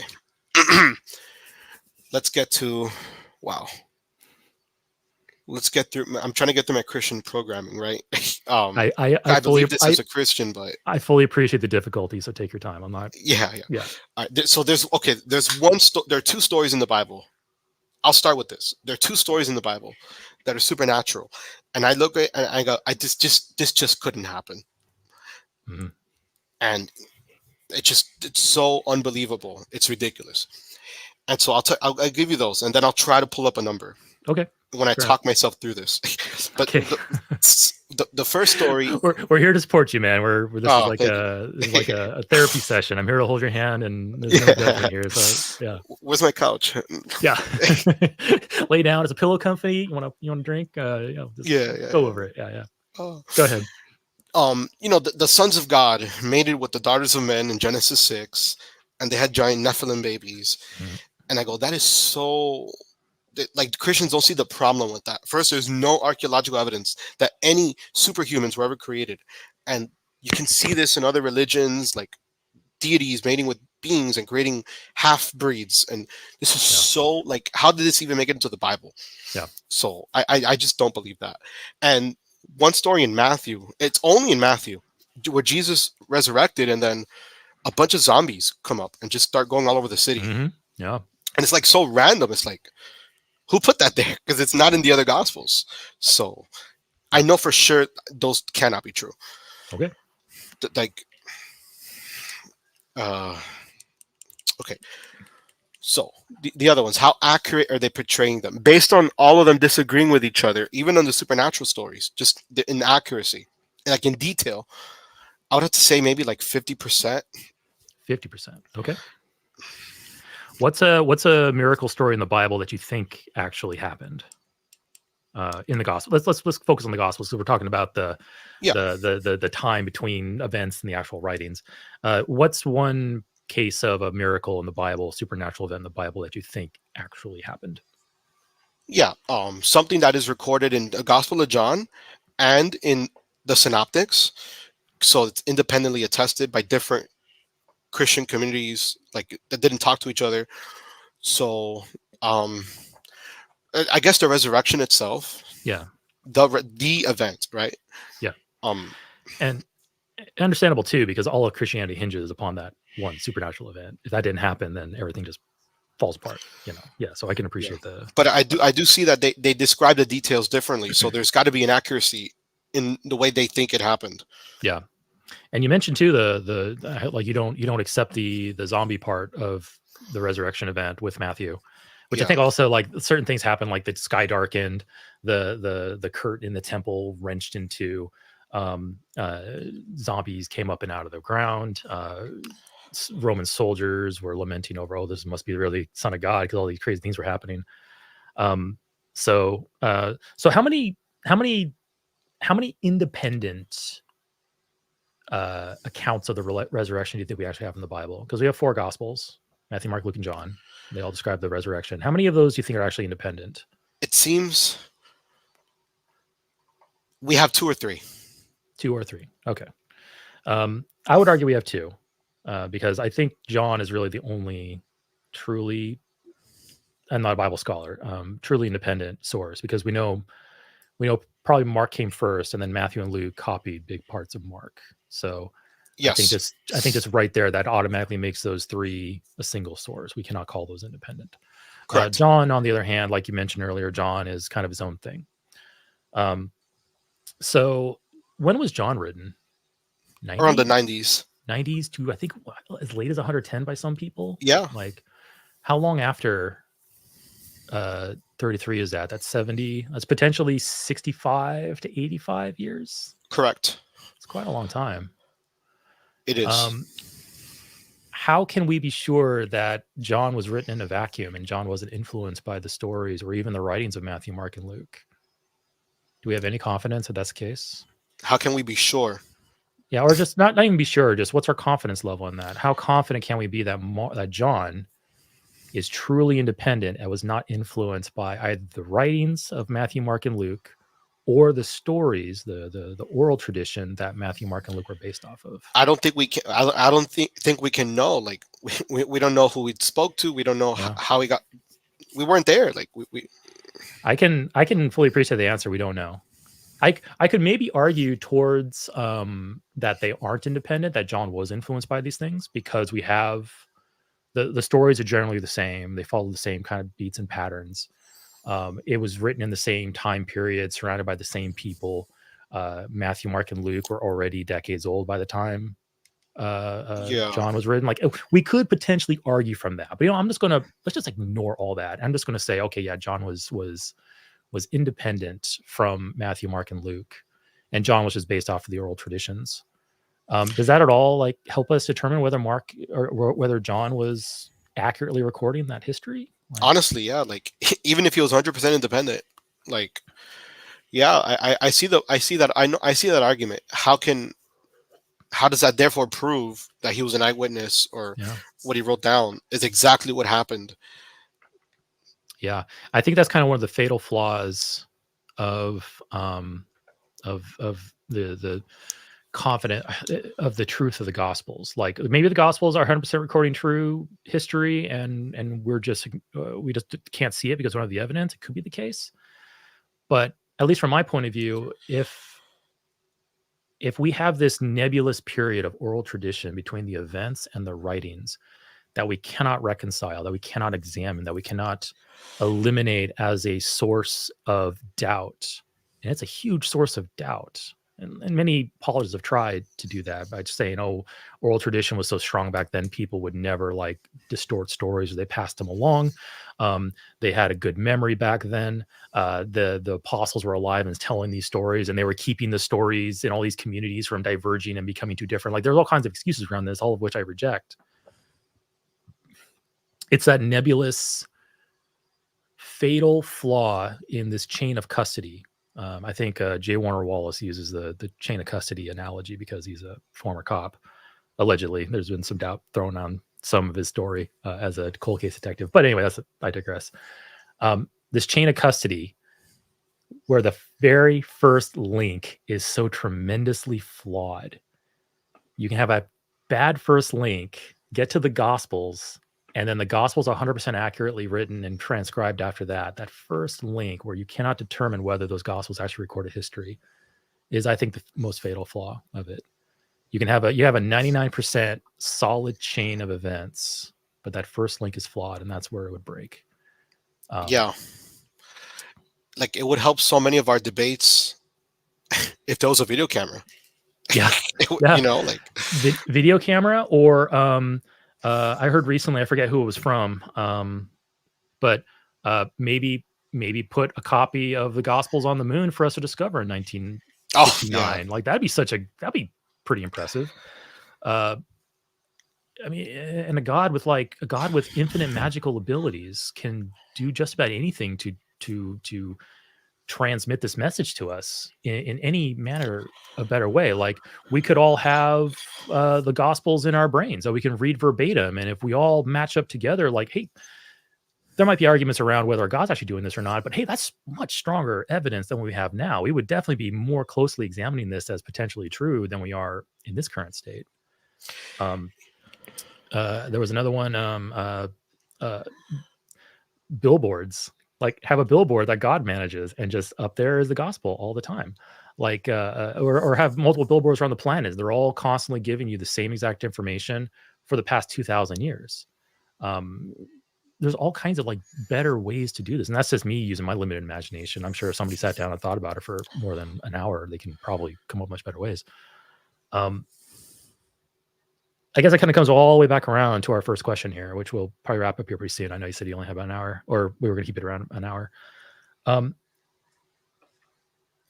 If this God is just and cares about our eternal destinies and wants us to come to know him, and he wants to do the things that the Catholic Church says he wants to do you think there would have been better ways to handle it than via the Gospels, better than divine revelation, better than appeals to numbers of a religious group or appeals to what the religious group believes as a whole?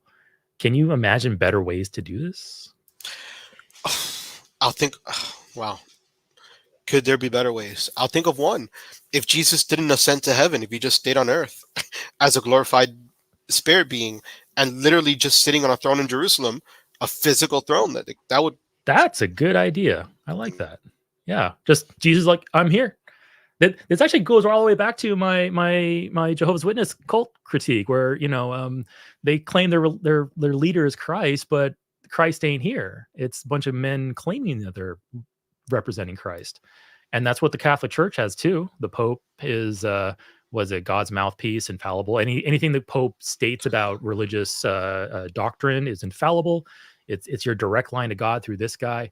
Other religions have the same exact kind of dynamic. Mormons, the Mormon president speaks to God on a daily basis, apparently. You have a bunch of people claiming to be God's mouthpiece or Christ's mouthpiece, but Christ isn't actually here. So I like your idea. Yeah, just Christ can just sit on that throne. I mean, he's an infinite being, right? So sitting on a throne for 2,000 years, helping out humans, just a drop. It's just an afternoon for him, right? That will be a much better way to convince us. Yeah. And I'm just a lowly human. I'm pretty sure if I were to approach Christ on his throne and say, hey, got some questions, I'm pretty sure he would answer my questions adequately if he had the truth and he was a divine being. And I would probably walk away saying, I have no doubt that this guy is Christ and this guy is true and all those things. I think he would be able to convince me if they able to talk to him directly, if he existed. Right? Yeah. I wonder how many other people would feel that way as well. I like your idea. I might steal that if you don't mind. It's okay. Go ahead. Yeah. I thought it myself. I just... That's a great idea. So much struggling, you know. It's very Game of Thrones. It's very Game of Thrones-ish too. You know, like Christ today is holding court between 3 and 6. Please get in line. Yeah. And then you have to wait behind the guy who's asking for his crops to be blessed. And it's like, come on, I got more questions. I want to ask about your existence. I don't care about corn. Yeah. I gotcha. All right. Well, hey, Andrew, I really appreciated the conversation. I had a good time talking to you, and our email exchange was very pleasant, and our conversations on the line were also very pleasant. I know me and Matt can kind of start feeding back on each other and get a little intense, but yeah, the line is a very different format. It's a different place, yeah.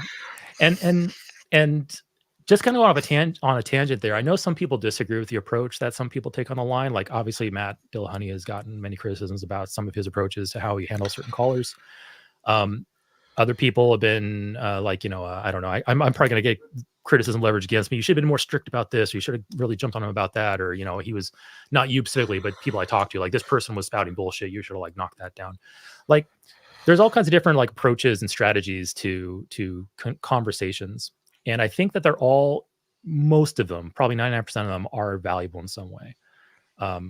Like when I was deconverting and I was watching Matt on the Old Atheist Experience, getting really fired up and just slapping down religious claims, calling it like it is with religion.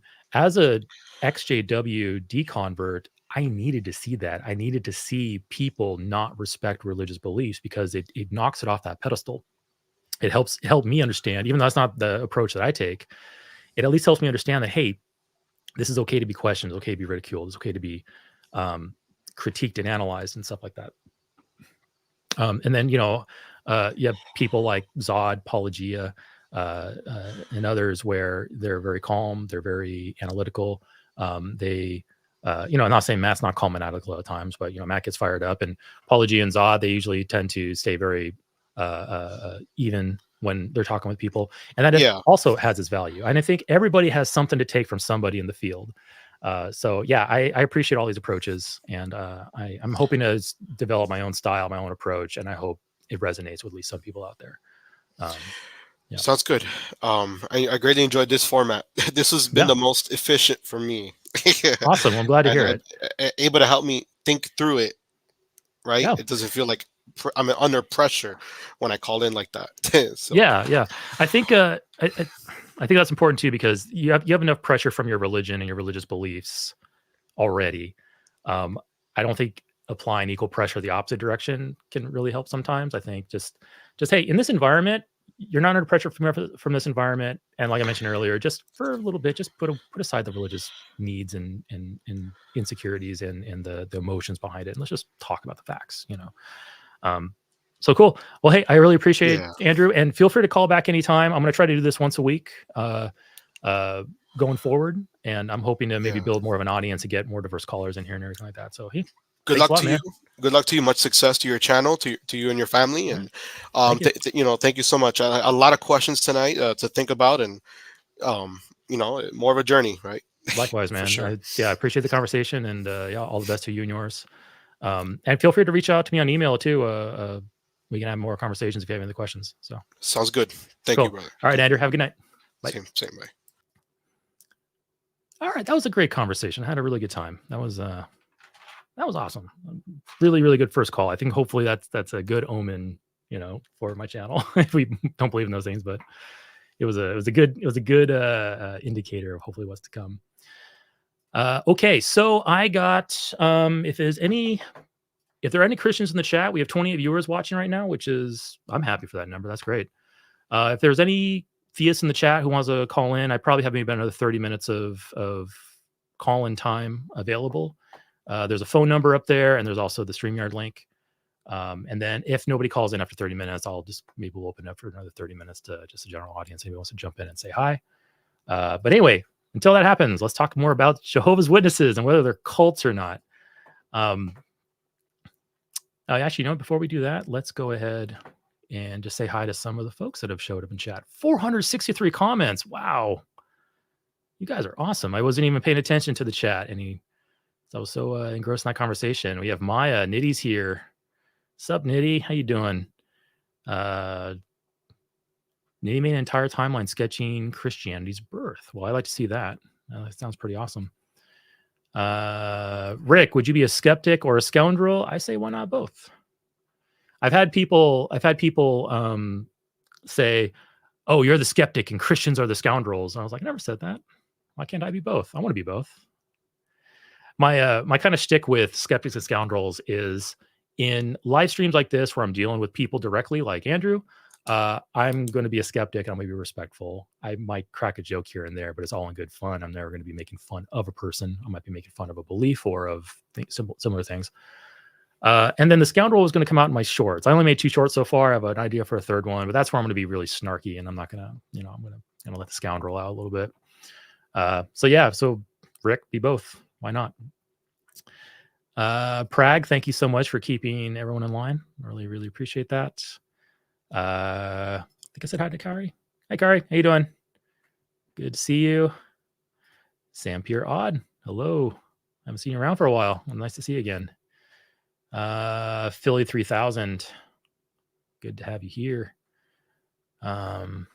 So good. Nice to see everyone here. Okay, let's talk about cults then a little bit more. So anyway, this was just a recap. This was the article from the frequently asked questions of the Jehovah's Witness website. So it's going to be short. It's going to be very succinct. In my opinion, completely ineffective, because all they did here was basically say, here's 2 things that people sometimes say about cults. And then they did not even provide reasons why those should apply to them. It's full of either false dichotomies or non sequiturs, or just technicalities like, oh, a cult has a leader. We have 9. Things like that. All right, so let's pop over. I got another tab here. Switch to this tab. All right, so what you can do is on the Jehovah's Witness website is you can go to their search, and we just typed in cult in their search, and because I wanted to see, okay, what other kind of articles have they put out on cults? And actually, before we do that, I should follow my notes. I don't have my notes up right here. They didn't give a cult definition in that previous FAQ article. So let's actually look up cult and let's see what cult means. And I can go into what I think it means. So cult definition. And I'll share this tab. All right, so let's use Google's fancy AI-generated cult definition and see how well that conforms. So the word cult has multiple definitions, and I absolutely agree with that. Cult is a very fuzzy word. It's ill-defined. It is an old word. It can be applied to all kinds of different things. So it really does come down to what you're defining as a cult, like what fits that word, and the context of the conversation may apply different definitions of that to the conversation. And that's unfortunately something that cults take advantage of.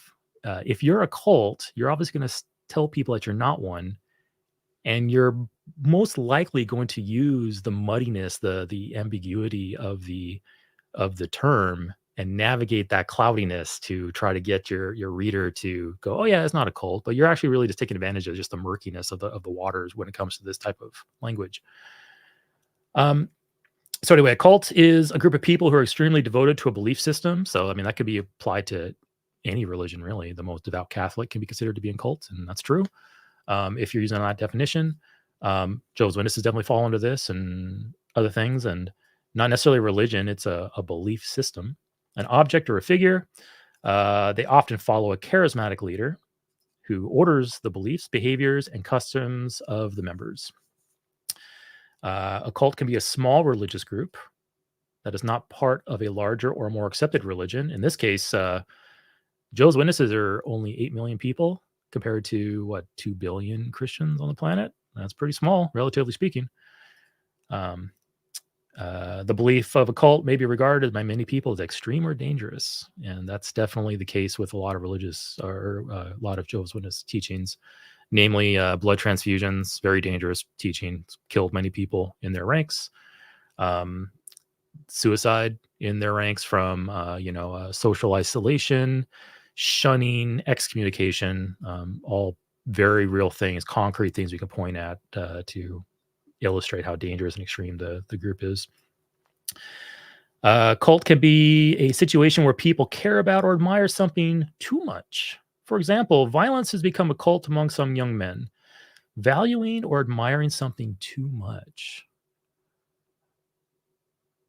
If you're a Jehovah's Witness and you have a child, and that child says, I'm no longer a believer. That child was, let's say the child's now 20, baptized, accepted the religion at one point, and then in their 20s say, I no longer believe this to be true.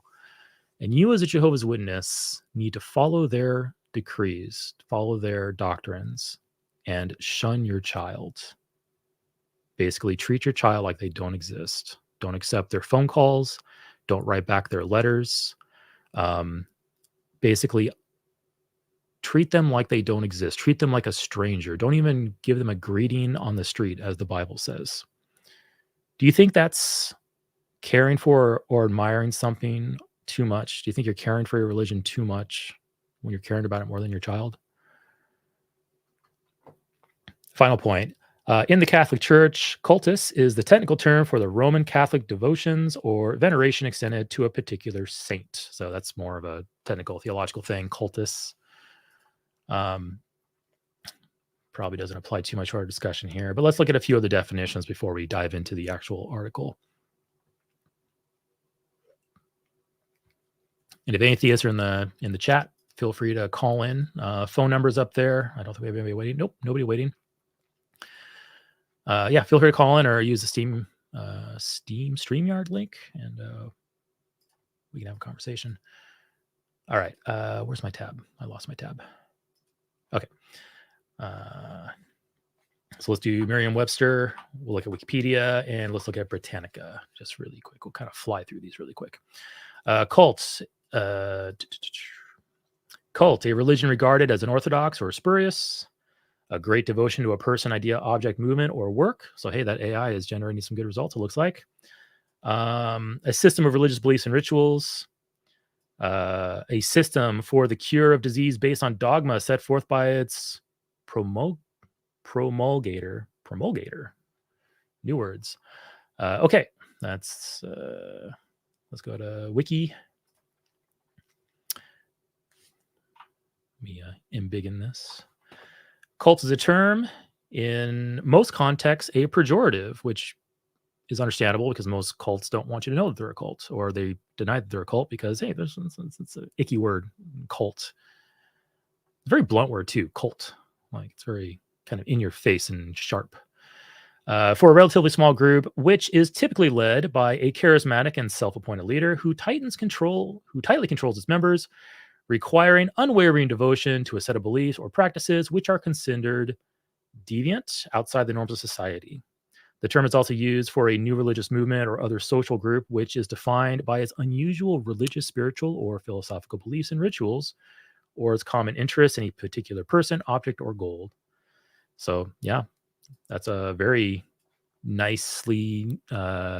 It's narrow enough, but also broad enough where it can be pretty effective. Yeah, I like that definition there. And then let's finally go to the Britannica dictionary. Small religious group that is not part of a larger, so pretty much the same thing. A situation which people admire or care for something about, or something very much or too much. Yep, gone through that. And yeah, religious beliefs and rituals. So hey, we're fairly good agreement there. Kind of funny how these definitions here aren't really in that FAQ all that much. It's not the FAQ didn't go into, oh, this is what dictionaries say, which dictionaries describe common usages. They're talking about, this is what some people say, which some people say all kinds of things. If that's your criteria, I could find somebody that says, hey, a cult is something that venerates clowns too much. Like, I'm sure there's a cult of the clown out there. If there is, somebody link it to me because I can share it. But cult of the clown, you can find anybody who says anything and then call it some people, and then boom, you're done. You don't have to worry about these things. Anyway, okay. So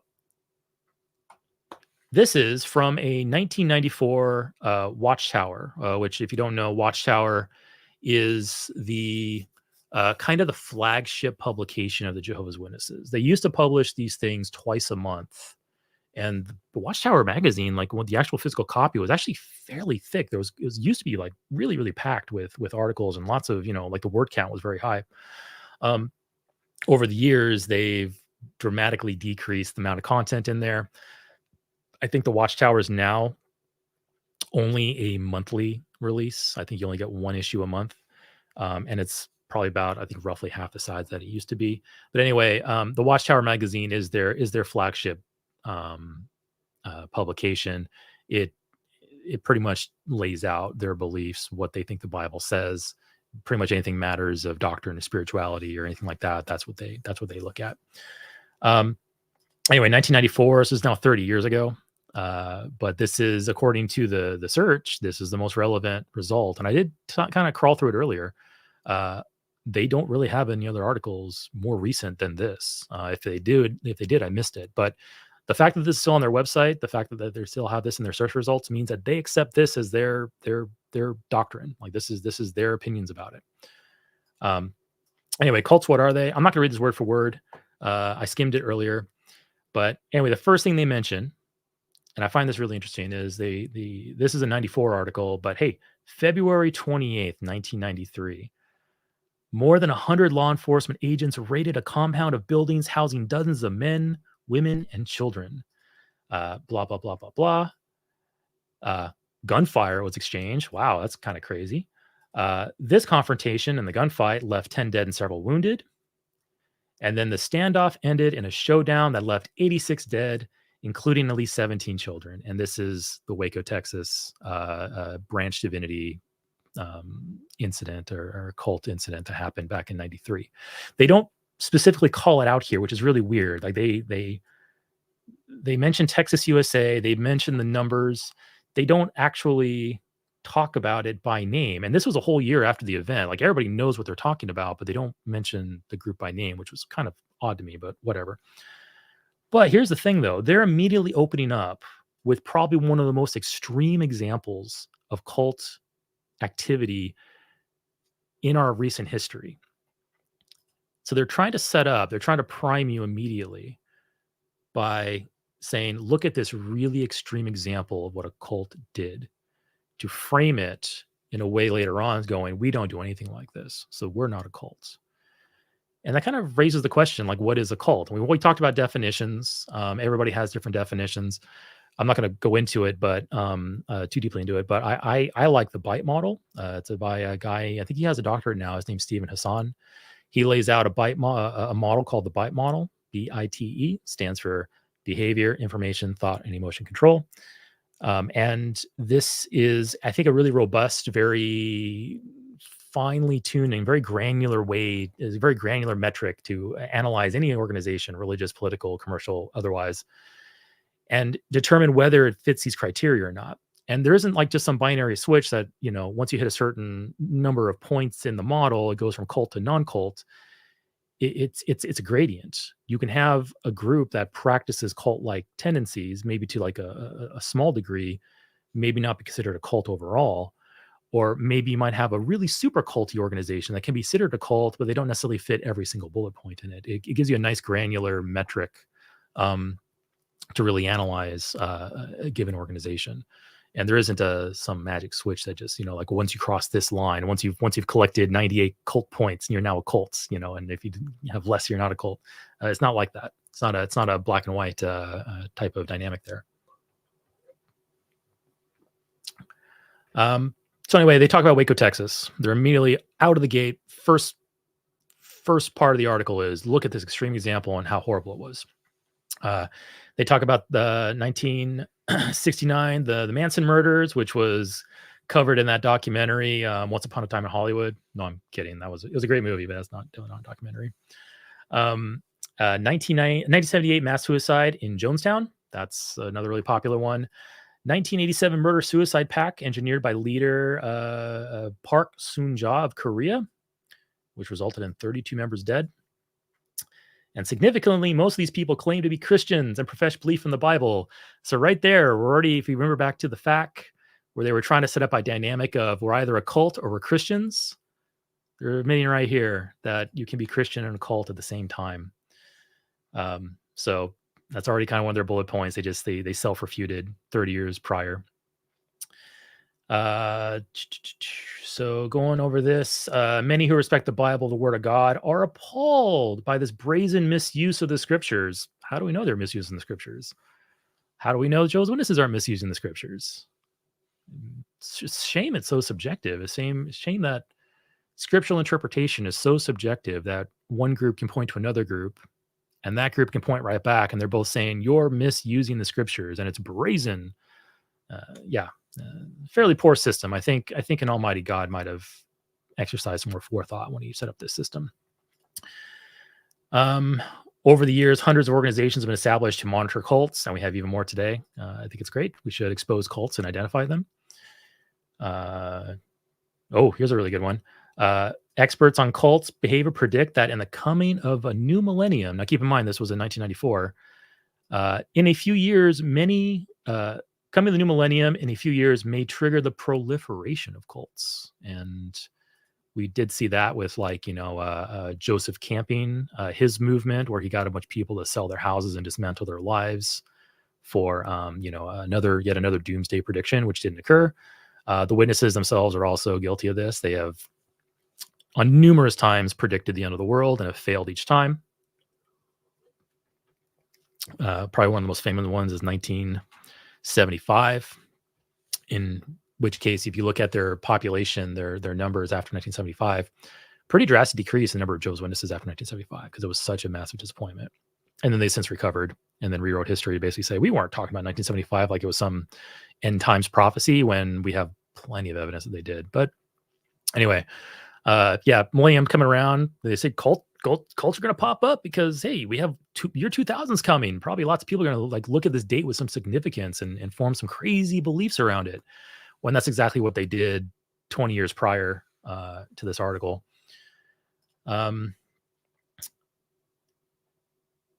Okay, and then they have a quote here.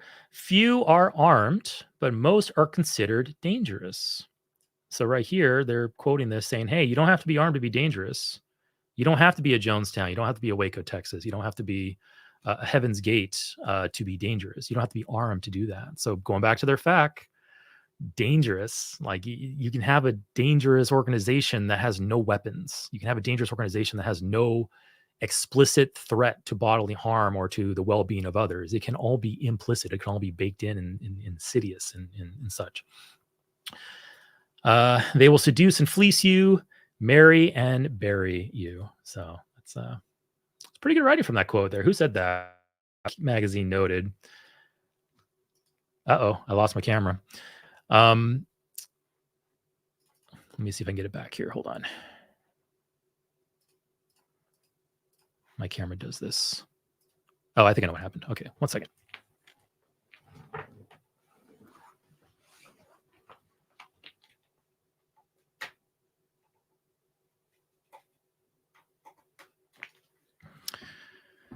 My Elgato capture device, I think, died.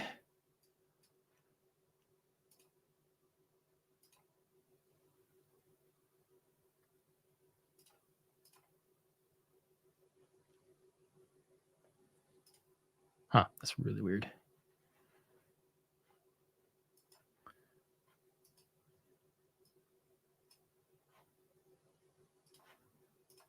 Hey, okay, there we go.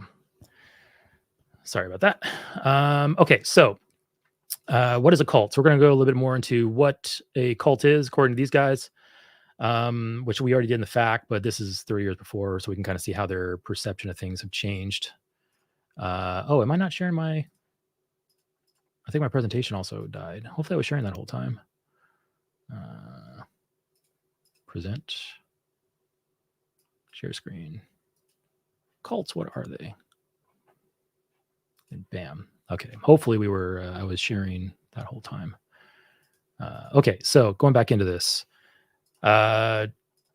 the term cult is used loosely by many who are not fully aware of its connotations. Yeah. Like I mentioned that earlier, it's a very fuzzy word, and that's unfortunately something that cults can take advantage of. Okay, great. Thanks, Carrie and Prague.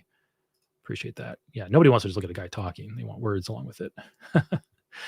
Okay.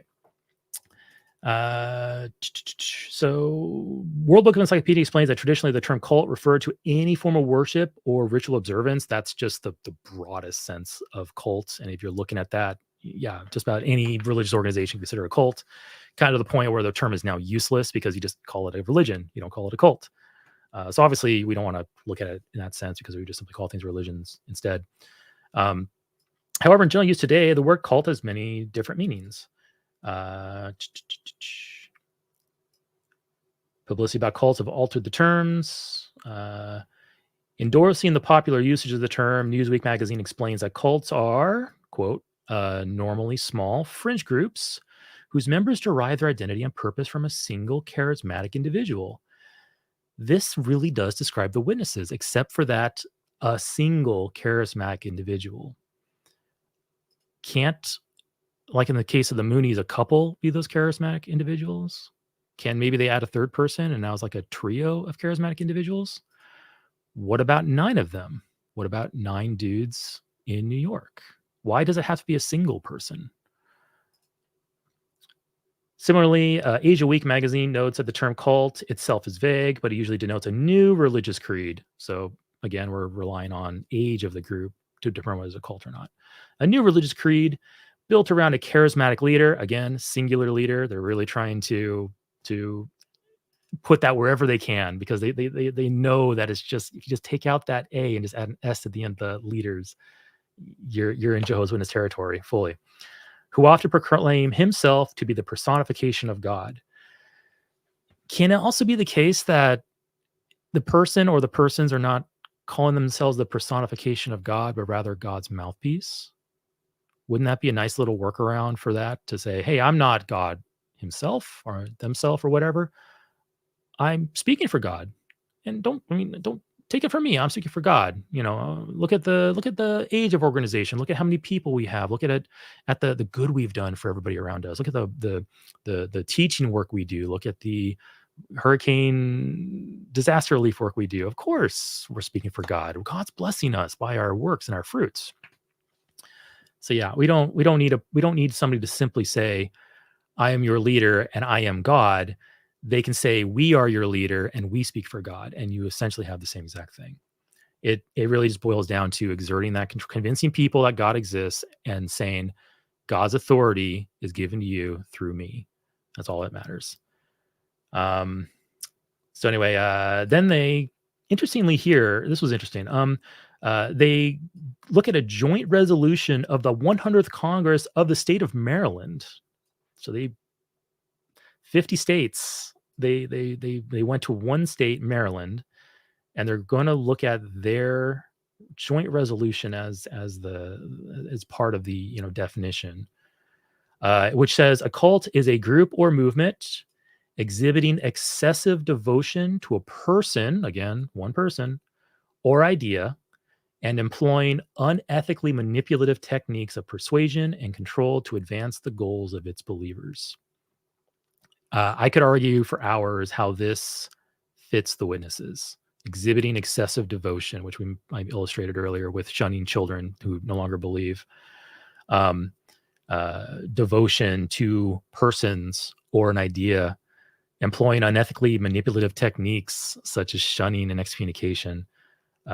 Control to advance the goals of its leaders. I talked about this with Andrew earlier, how the witnesses keep you in this perpetual cycle of self-doubt and worry that you're not doing enough in order for you to do more that they directly benefit from, with either preaching work and converting people, the building. Another tangent is the Jehovah's Witnesses are basically turning themselves into like a real estate empire by building kingdom halls that can be resold as different, secular buildings. You can, like, the new kingdom halls are being built, look just like banks. It could be a bank, it could be a Taco Bell, it could be a dentist's office, like infinite reuse for these things. So anyway, converting people and getting them to work for you, it's definitely advancing their goals. They were becoming very rich. It's hard to tell exactly what their money's doing because they have a lot of other, costs and issues with the organization. But anyway, let's get through the rest of this. This is the first of the two articles. Clearly, cults are generally understood to be religious groups with radical views and practices that clash with what is accepted today as normal social behavior. I would definitely say that shunning your children's anti-normal social behavior. And then here's where they start to pepper in other things. These are things that were not in any of the definitions above. They're starting to inject their own definitions or their own conditions of this definition, which I can appreciate, because I'm here saying, hey, I follow the Bible model as my metric for whether a cult is a cult, and so they can do that here. But if people don't generally accept these conditions, then basically your definition becomes useless because nobody else is accepting that definition. Same way as saying that cults follow clowns. I can make that stipulation. I can say that for this conversation, a cult is something that is a group that follows clowns, and I can get my favorite group out of this definition by just simply narrowing the definition down to something that's useless. So cults don't need to operate in secrecy. Waco people certainly didn't. They were very public, and we saw how that happened. Many of these cultic groups isolate themselves in communities, and that goes back to my friend Joe. Joe lived in an isolated community. He was on a commune. He couldn't leave with his mom for a long time. Devotion to a self-proclaimed human leader, again, singular, as if that's like a condition. I have not looked at the rest of this article very much in depth, but I probably can bet you money right now that they will not turn this condition into a plural at all. It will always be one leader. Unconditional and exclusive. Yep. The witnesses, the organization constantly says that, the governing bodies, they're only valid mouthpiece of God on earth. and that if you don't follow them, you're following false religion, you're following Satan. Witnesses are to not be any part of the world or other religions. It is very much an exclusive arrangement. All right, then yeah, leaders both haven't been divinely chosen. Saying we're God's mouthpiece. So they're for the most part indicting themselves. But we'll see where they go with this. Okay, but would it be accurate to refer to Jehovah's Witnesses as a small fringe religious group? Well, I guess it depends on what you mean by small. I mean, you are small compared to, Christianity. You are new when you want to be new, and you're old when you want to be old. So it's really difficult to determine that there based off of what they're saying. This one's really rich. Cult members often isolate themselves from friends, family, and even society in general. Is that the case with Jehovah's Witnesses? Well, yes and no. Witnesses do isolate themselves from society. I was explicitly told not to have worldly friends at all. I could be friendly with kids at school, but I couldn't go to their house after school to play video games or to study. I couldn't participate in any extracurricular activities. Basically, every single interaction in my life was supposed to be geared towards how can I preach to this person and get them to become a Jehovah's Witness too. I'm not physically isolated from them, but I am socially isolated from them. Yeah, so it really just comes down to, what do you mean by this? What do you mean by isolating themselves from friends and family? And are witnesses using deceptive and unethical techniques to recruit members? Well, I mean, we already mentioned 2 points of double talk that they use when they're trying to convince people. So anyway, so yeah, it comes down to, are witnesses a cult, and blah, blah, blah. So that's the first article. We'll pop into the second one here. We actually may want to save this one for next time because we're already going on 2 hours, and I see Alma's in the chat, and I did also invite some people in. So, tell you what, we'll let that stew for a week, and this will give me something to talk about next week. So I'll go ahead and pop this out, and yeah, so room's now open. Anybody who wants to join on StreamYard. I don't know if I'll be able to get people to call in and link them in that way. So just use the StreamYard link. Hey, Alma. Hey. How you doing? I just came here to support your channel. Oh, thank you. Appreciate it. Yeah, I was hoping at least we get 20 viewers tonight, and I think we almost topped out at 30 tonight, so I was pretty happy. But no, I appreciate the support. Really great to have you in here. For those of you who don't know, Alma's also an exJW's witness, so we have a lot in common. We met over on... we have that in common, unfortunately. Yeah, we have that in common. So you don't have to agree with me or anything like that, but what's your take on whether witnesses are a cult or not? Do you have like a definition you like to operate under? I do think they're a cult. Yeah. You don't? Okay. No, they do. They do. Oh, they do. Oh, okay. Okay. Yeah, they are. They are. Okay. Definitely. Because like you said, they don't actually directly tells you to isolate, but they keep telling you like backhanded ways, like, oh, bad companies are not good for you. Yeah. The one of the very first scriptures I was taught, I think it was literally the first scripture I was taught to memorize. I was taught by my brother, 1 Corinthians 15:33. Do not be misled. Bad associations spoil useful habits. And that's exactly literally the first scripture. And I was told this means don't chum around with worldly people. Have friends with worldly people. Hey, Niddy. Hey, Niddy. Hey, welcome. Yeah, that was great, man. I loved it. We are all Eric's fanboys and I couldn't help myself. I think we're all friends here. Like, we've hung around plenty on other streams and stuff. So, but I appreciate the support tremendously. Yeah. And Niddy also, he has his own cult experience. He's from a church called Dwell, which I think it's much smaller than the Witnesses, right? And like, how many members does Dwell have? I think they're sitting about 5,000 some change. Right that's bigger than I expected. Huh? Yeah, 5 to 6. Okay. Mm-hmm. Yeah. So what? So I think you said that they were a cult before. Like you accept that statement? Okay. What are your identifying markers for a cult, and how do they fit it? So unironically, they too need to have a webpage that says, "What is a cult?" and Oh my basically like God. laying out like, but it's not us, right? It's exactly. I Um, think it's exactly what the Jehovah's Witness did with those articles, like saying, "Oh, but you know what? That's not us. Right. Just we're not that kind of people. We don't have one leader. We have, right. yeah, And you know, I agree with a lot of, excuse me, of the stuff on the bite model. The only thing that really sets dwell off the bite model is the singular authority, right? Some people venerate the founders of the church a bit, but as they pass on, people are going to have to shift, right? They're going to either shift towards more particular leaders, or they're going to maintain their deputized authoritarianism, which that's how I define a different breed of cult, basically. So if you don't have a clue what I mean when I say deputized authoritarianism, it's that from the top down, they've created clones of themselves that are so good at perpetuating the machine that it no longer needs to run with a singular person or leadership group, right? So it's like a Ford factory of assholes. Sorry.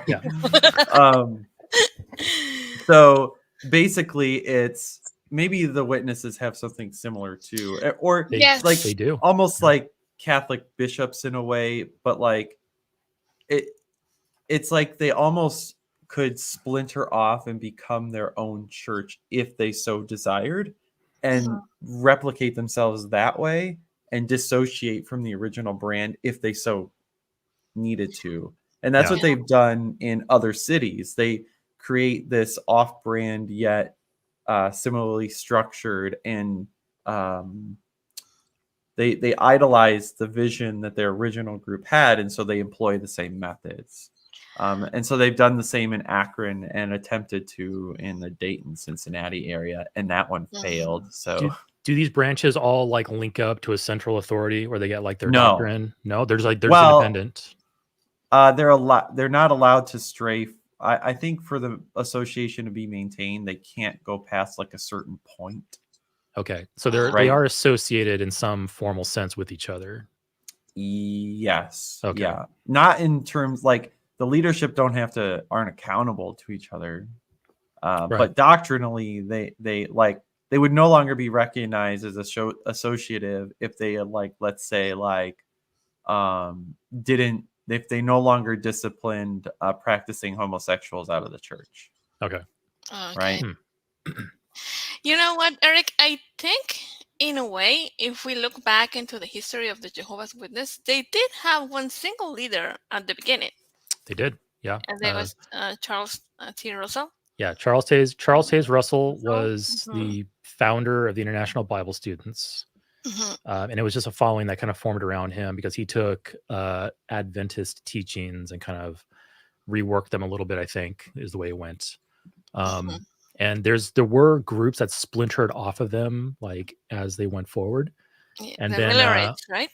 Yeah, like I know the Millerites. There was like it was they're super small. They're like insignificant and Bible studies or something like that. Yeah, like the Sheep of Jehovah or something like that. Like all kinds of like little weird groups but no one kind of just off into obscurity because the witness is already small to begin with. But they still exist. Like they're still around and stuff like that. The witnesses didn't formalize and cohere around the Jehovah's Witness name until 1935. That's when they like officially adopted that. And yeah, Charles Hayes Russell was the guy in charge for a while. He got some lieutenants. And then they formalized, became like an actual like officially recognized organization in the United States. And they got they basically became incorporated. They had like a legal entity formed under law. And there was a president, and then there's like the board, the staff, and stuff like that. And it's gone through like kind of like morphed over time, and now it's in its current state where they have the government body. Yeah, the governing body are 9 people, 9 men, and they have basically uncontested power in the entire organization. Nobody can challenge them. You challenge them, you are out. To go along with what Niddy was mentioning with like the religious leaders wanting to like clone themselves, clone their replacements. That's what they do. If you rise in the ranks enough and become a contributor at the worldwide headquarters in New York, and you're super good and super like a super suck up, you can become what's called a governing body helper, which is basically like an assistant, one of the governing body members. And those guys are essentially the next in lines for when one of them retire. Yeah, when one of them retires or dies or gets cast out, like Tony Morris just did. There's a helper waiting in the wings to replace him. And I would probably imagine, I complete speculation, but I imagine Tony Morris's helper probably got cast out with him, or he's basically disqualified from consideration. Probably because Tony Morris probably influenced him in certain ways. That's total speculation. Sucks for that guy. Lifetime of commitment. And go, I'm next in line. Oh crap, my boss got fired. Oh crap, I got fired with him. Like that'd be really funny. Yeah. But yeah, so it's essentially what Dee just said there. They're basically like creating clones of themselves, heavily supervised. They got to be sure they're following the doctrine and the teaching. And all that. And I think that's probably why Tony got removed, is because he was going against the grain too much in the group. And he said some pretty inflammatory things and pretty disgusting things. And he gave the naysayers a lot of ammunition with what his comments. Lucky for us, but see, that's basically kind of where it's at with them. But there are multiple congregations and branches around the world, but they all report back to New York. If some group or some branch is getting out of line, they will send basically their enforcers to go and correct the situation, and they will start, rolling heads if they need to, removing elders, removing the between the elder and the branch and the headquarters are like district overseers, circuit overseers, regional overseers, like directors, and this goes down the chain, and they'll start making head rolls going up the chain until they figure out where the problem is, and then they'll replace those people to bring everything back into unity. So yeah, that's kind of where they're at there. Dwell will do the same thing. So they have their elders, group, and then they have what's called sphere leaders, which are the managers of like sections of the ministry, so like adult, high school, and youth. But even those like are subject to like an amalgamation of different home groups. So ultimately, like there's adult sphere leaders, college sphere leaders, and the college sphere leaders also handle the high school groups.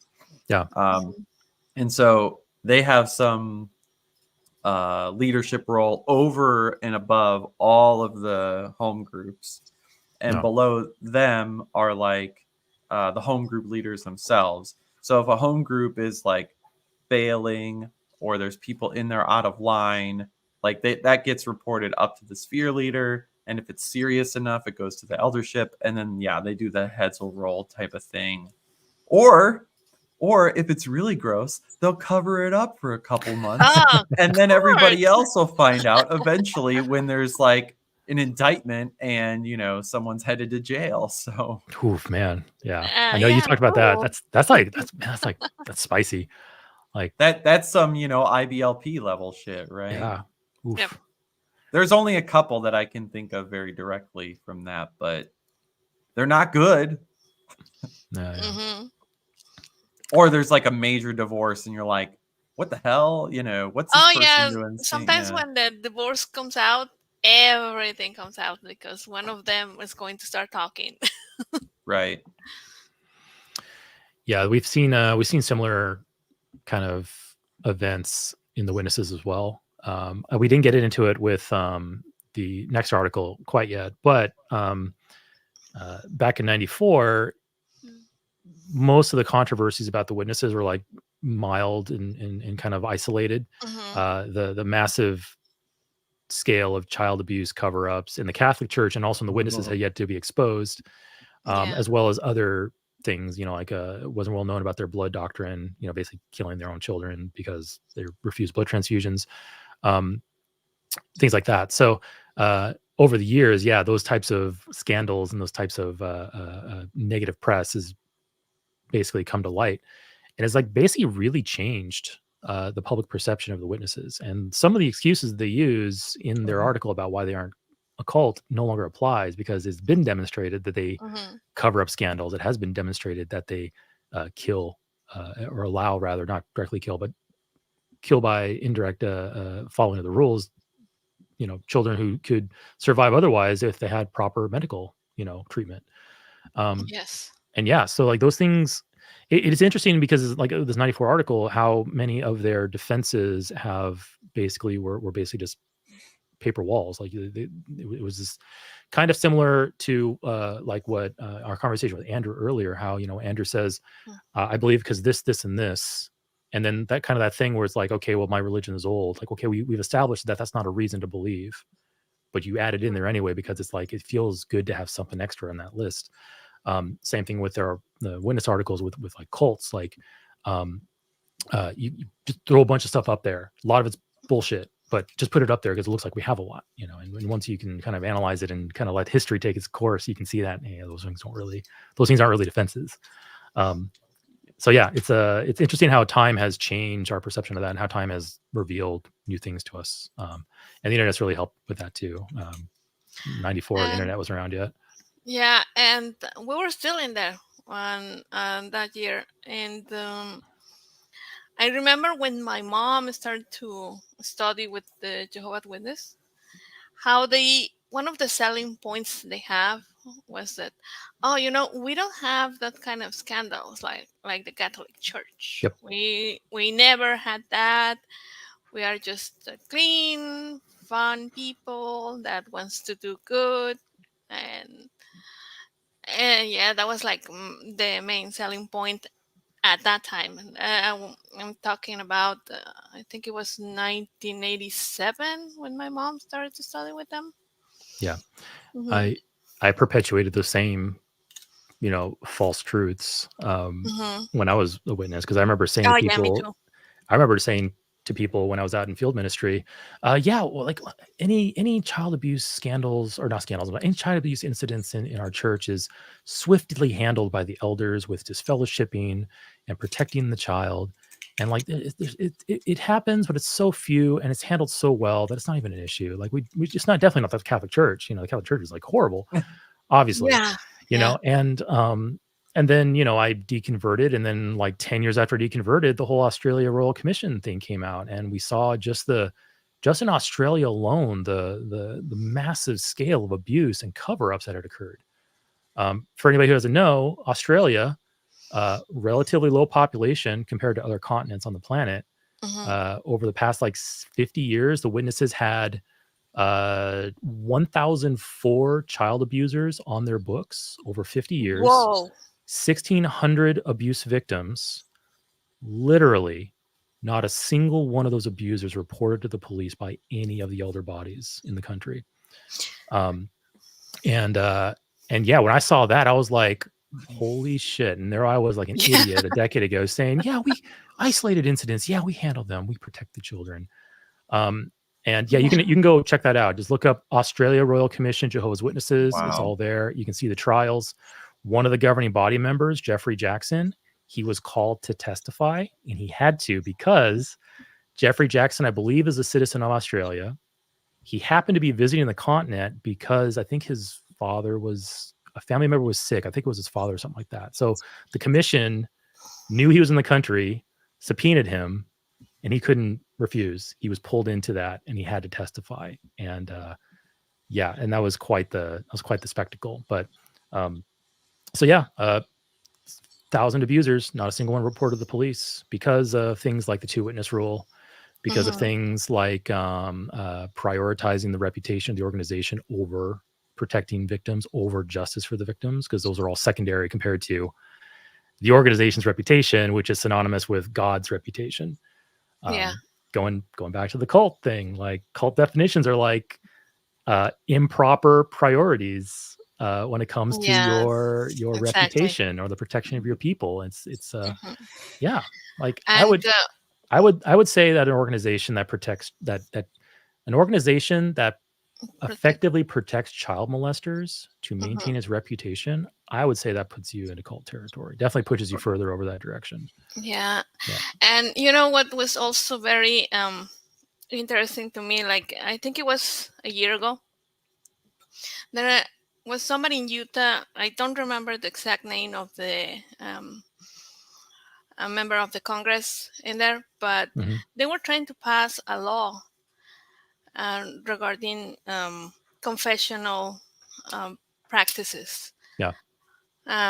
This will make mandatory for anybody to hear a confession. If they find out that somebody's molesting a child or doing something like that, they will have to report it. Well, the Jehovah's Witness, as much as they were saying that, all the other religions are fake and they're like the how do they call it, the harlot or something like that. I don't Babylon the Great. Yeah, Babylon the Great. Well, they joined forces with Mormons to stop that law. Yep. It's amazing how when interests align, all of a sudden false religion is an ally. Yeah. Yeah. Yeah, I remember getting into it with a Catholic priest on Reddit a long time ago, back when I first deconverted and I was more of a firebrand. Basically he was discussing how, Catholic priests aren't obligated to report anything to the police if it's told to them in confession. I could walk into a Catholic confession and say, I plan to murder Niddy tomorrow night, and they won't do anything. They won't do a single thing. And I was like, I thought to myself, I was like, I wonder if I went to confession and I said, hey, Father, I'm going to murder you tomorrow night. I wonder what he would do then. Just a thought experiment to see, what would the confessional be sacred? Because it was basically like, it's how do you put it? Sacraments or like, I think sacrament. Yeah, sacraments and confession is sacred. It is a sacred thing between you and the representative of God. And I don't, as a Catholic priest, I don't need to report this to the authorities because this is sacred. And I was like, well, if I walked in there and accused and basically threatened the Catholic priest I was going to murder him, I wonder how much that would hold up. Like, I would really put that to the test if I were to do that. And I'm not saying to do that to anybody. Don't ever do that to anyone ever. Yeah, no. It was a thought experiment. Just getting in trouble. Yeah. It was a thought experiment. But yeah, so like, I would love to see that whole thing be abolished, even by law. Like if somebody is admitting to harming others and about it, I think you have a moral duty to go to the authorities about it, especially if you're protecting minors from abuse. Right. Like we have I don't know how well they apply, but Good Samaritan laws. We have moral obligations to do things that are reasonable to protect others.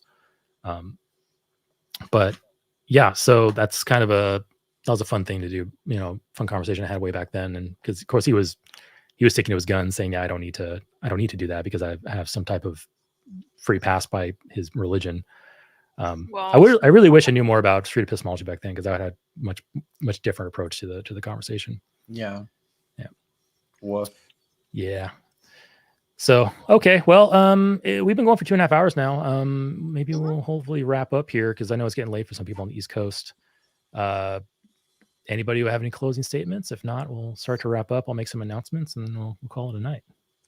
I mean, your conversation was fantastic. You actually asked a question that I was feeling you should ask right at the time you asked it. And I was like, no way. It was, being willing to change the direction of the conversation a little, where you asked basically in different words, how would you feel if your religion is false? Yeah. Right. And then moving down the track of how much do you think your emotional investment is changing, your results, or, influencing your, conclusion.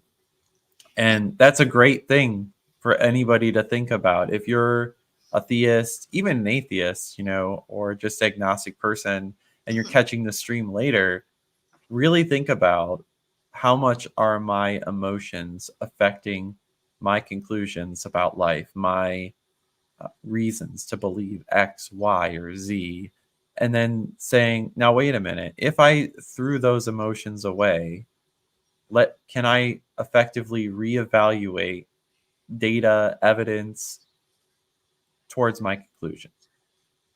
Yeah. If your answer is no, then back to the drawing board. Go get a paper bag and breathe into it. Okay, I'm ready, But that's a great question, and that's a great road to walk down for people. And I think more people should do that and be willing to ask that kind of question to the people that they're on topic with for this. Yeah, thanks. Appreciate that. Yeah, because I kind of made that pivot when I realized that I think he said something indicating that he's being biased due to fears, and he's being biased due to kind of the restrictions that he's like kind of placing on his own thinking because he's afraid of the consequences of breaking down those barriers. I think it was when he basically said that when you don't view God as an authority, it opens the floodgates. And when he said that, it hit me. I was like, that's right. This is exactly what happens, and it's a big change. Like looking at your worldview, and even just saying, looking at your worldview, and just for a moment saying, maybe this is wrong. Like it's knocking out the very foundation of the way you handle reality. And it's a scary thing. I'm looking forward. And like I said, I'm doing this to practice street epistemology. I am by no means any type of expert on it. I am a super duper novice. I just really good. Oh, thank you. I'm looking forward to going back and actually reviewing things and taking my own notes and figuring out how to better focus the conversation, better kind of drill into a single point or two instead of kind of just. Me and Andrew already have some history, so we're free flowing and kind of going where we want it to go. But I think for future conversations with other people, probably more complete strangers, I'm really like just kind of identify something, like really drill into it and really dismantle and pick it apart, because the whole idea of straight epistemology is just you're not there to convince a person. You're there to get a person to think about their positions and their beliefs, not necessarily convert them or anything like that, but just get them to look at something.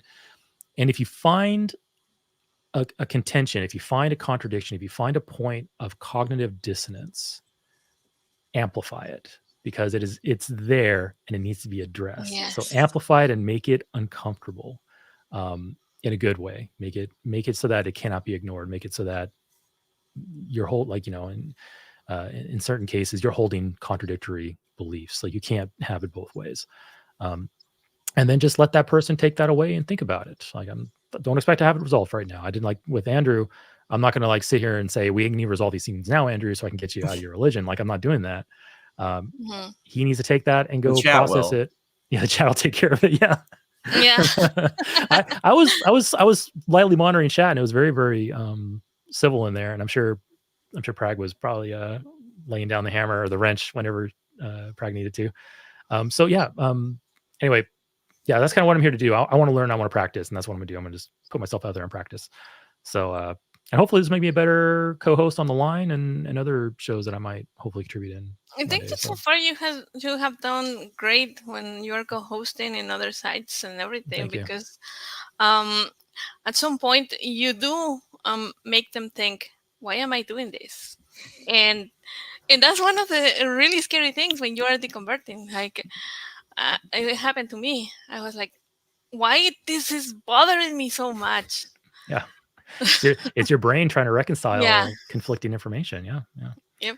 Well, cool. Okay. Well, thank you for the kind words. Appreciate it. We're not here to like praise me or anything, but I really appreciate the feedback. I want to grow. I'm going to go back and rewatch all this probably 2 or 3 times and like really just like obsess over it. So cool. You know what? We can send it to Mark Reed and he'll do like a 5-hour review. I would love to watch that. That'd be great. Awesome. Another guy who does that too is he's probably not very well known, but I like his channel. The Repentant Atheist. It's Unrepentant Atheist. The Unrepentant Atheist. Yeah, it's a British guy, and I like watching him too, because it's just nice to just sit back and just listen to another person's take, because I'm gonna have my own ideas about how things went. I want to hear other people's ideas how things went. That's another really good channel I like. Have you seen what is the name of this? Truth Hurts? I think I'm subscribed to Truth Hurts. He doesn't post like often, but when he does, it's just like a really great content. That's Justin Best, right? Truth Hurts. Truth Hurts. I'm not quite sure of his name. I have seen his channel 2 or 3 times, but he does really good content. Oh, he's an exJW. Yeah, I am. Yeah, I am subscribed, but I never see this pop up in my feed. Probably because I haven't posted like very often. I think he Okay. hasn't posted in a while. Okay, we'll have to go back. Oh no! I that's not who I'm thinking of. Okay, you're right. It's not him. But anyway, yeah, I'm subscribed, but because like there's not much activity there, it doesn't really pop in my feed. Because if you don't watch certain channels, they drop in your feed really quick, and you like forget they exist because there's so many of them. Yeah. Yeah, but I like the channel I like the episode when he showed how the Jehovah Witness talk behind your back after they leave your house. Oh yeah, with the use exactly a ring cam. Use like a ring cam or something. Yeah. Oh, that's man. funny. Yeah, I've seen. I mean, I do it even on the line. Like when a caller leaves, I start talking about them, and I always try to like preface it with, "I know this person's not here to defend themselves, but here's my final thoughts on it." I know as a witness, we would walk away from doors and we would be like talking about, "Oh, what do you think his motivation was?" Or like little judgments, like, goodness. "Oh, he had a look at. Did you see that tattoo? That skull tattoo? Oh man, it's gonna be a tough nut to crack." You know, like things like that. Yeah, it's my former church. It would be like if you had a conversation with a prospect. Someone that might come out to the group. Time that they actually show up, everyone knows like maybe some of their that person's sexual history, their family life, their current mental health or any struggles, their academic performance, where they go to school, where they were from, and then the home church, the home group leader can write their teaching and basically cold read them. With their Bible study. Oh, wow. I see. Yeah. Okay. Yeah. That's pretty wicked. And then, or you were like me and you heard all this stuff and you had to play dumb when the person comes in the group, but you know the answers to their questions when you're asking them, so you're able to move through the conversation more quickly. Wow. And get to your point. Wow, that's it's kind of sinister. Well, you know what? Here's how I think of it. It's that the people who are doing it, that behavior has been normalized for them. So they're doing it with a sincere belief that what they're doing is right. Oh, okay. That these methods to change people's minds and win them to Jesus are acceptable. What's a few dirty tactics when comparing to saving souls? Like, well, like I said, but they don't think that's true. They don't think of it as dirty at all. Yeah. Right. They're just like, this is just what we do. It's just like kind of like the everything justifies. To be everything is justified just to save people. Yeah. Right. Any means are justified by the ends. Yeah. It's called theocratic warfare under the witness's definitions. Basically, lying is allowed if it's for the right reasons.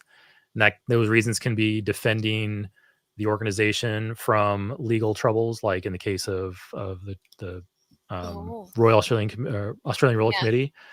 Jeffrey Jackson went up there and he was evasive and he said a couple lies, in my opinion. And it's like, you're not supposed to lie. You're a member of the true organization. But hey, under theocratic warfare, it's allowed because it's for a greater good. And then it's like, okay, once you cross that line where lying can now be used to defend your organization, why cannot lying be used to promote your organization? Hiding facts, and that's what they do all the time when it comes to converting new people. They don't lay down the crazy on you right away. A lot like Scientology does, or Scientology doesn't either do that. Like with Scientology, the first few things they tell you are very practical, kind of reasonable pieces of advice. Yes. Then they reel you in. I got the first manual of them, and it's really, really like you will see it like a really reasonable advice. Practical and reasonable, yeah. Yes. Yeah. But once you get to like manual 10, now the crazy is starting to get turned up. And that's the same exact thing with the witnesses. Oh, yeah. They won't tell you about blood transfusions on the first call. They won't tell you about the 144,000 on the first call, usually. They won't tell you about the leaders cannot be questioned, and if you go against them, not in those words, but essentially like the leaders are God's mouthpiece, and you can't basically challenge them at all. They won't do any of that. It's lies of admission, basically. You cannot talk to your family members if they That's got the big one, yeah. fellowship. They don't tell you that. Yep.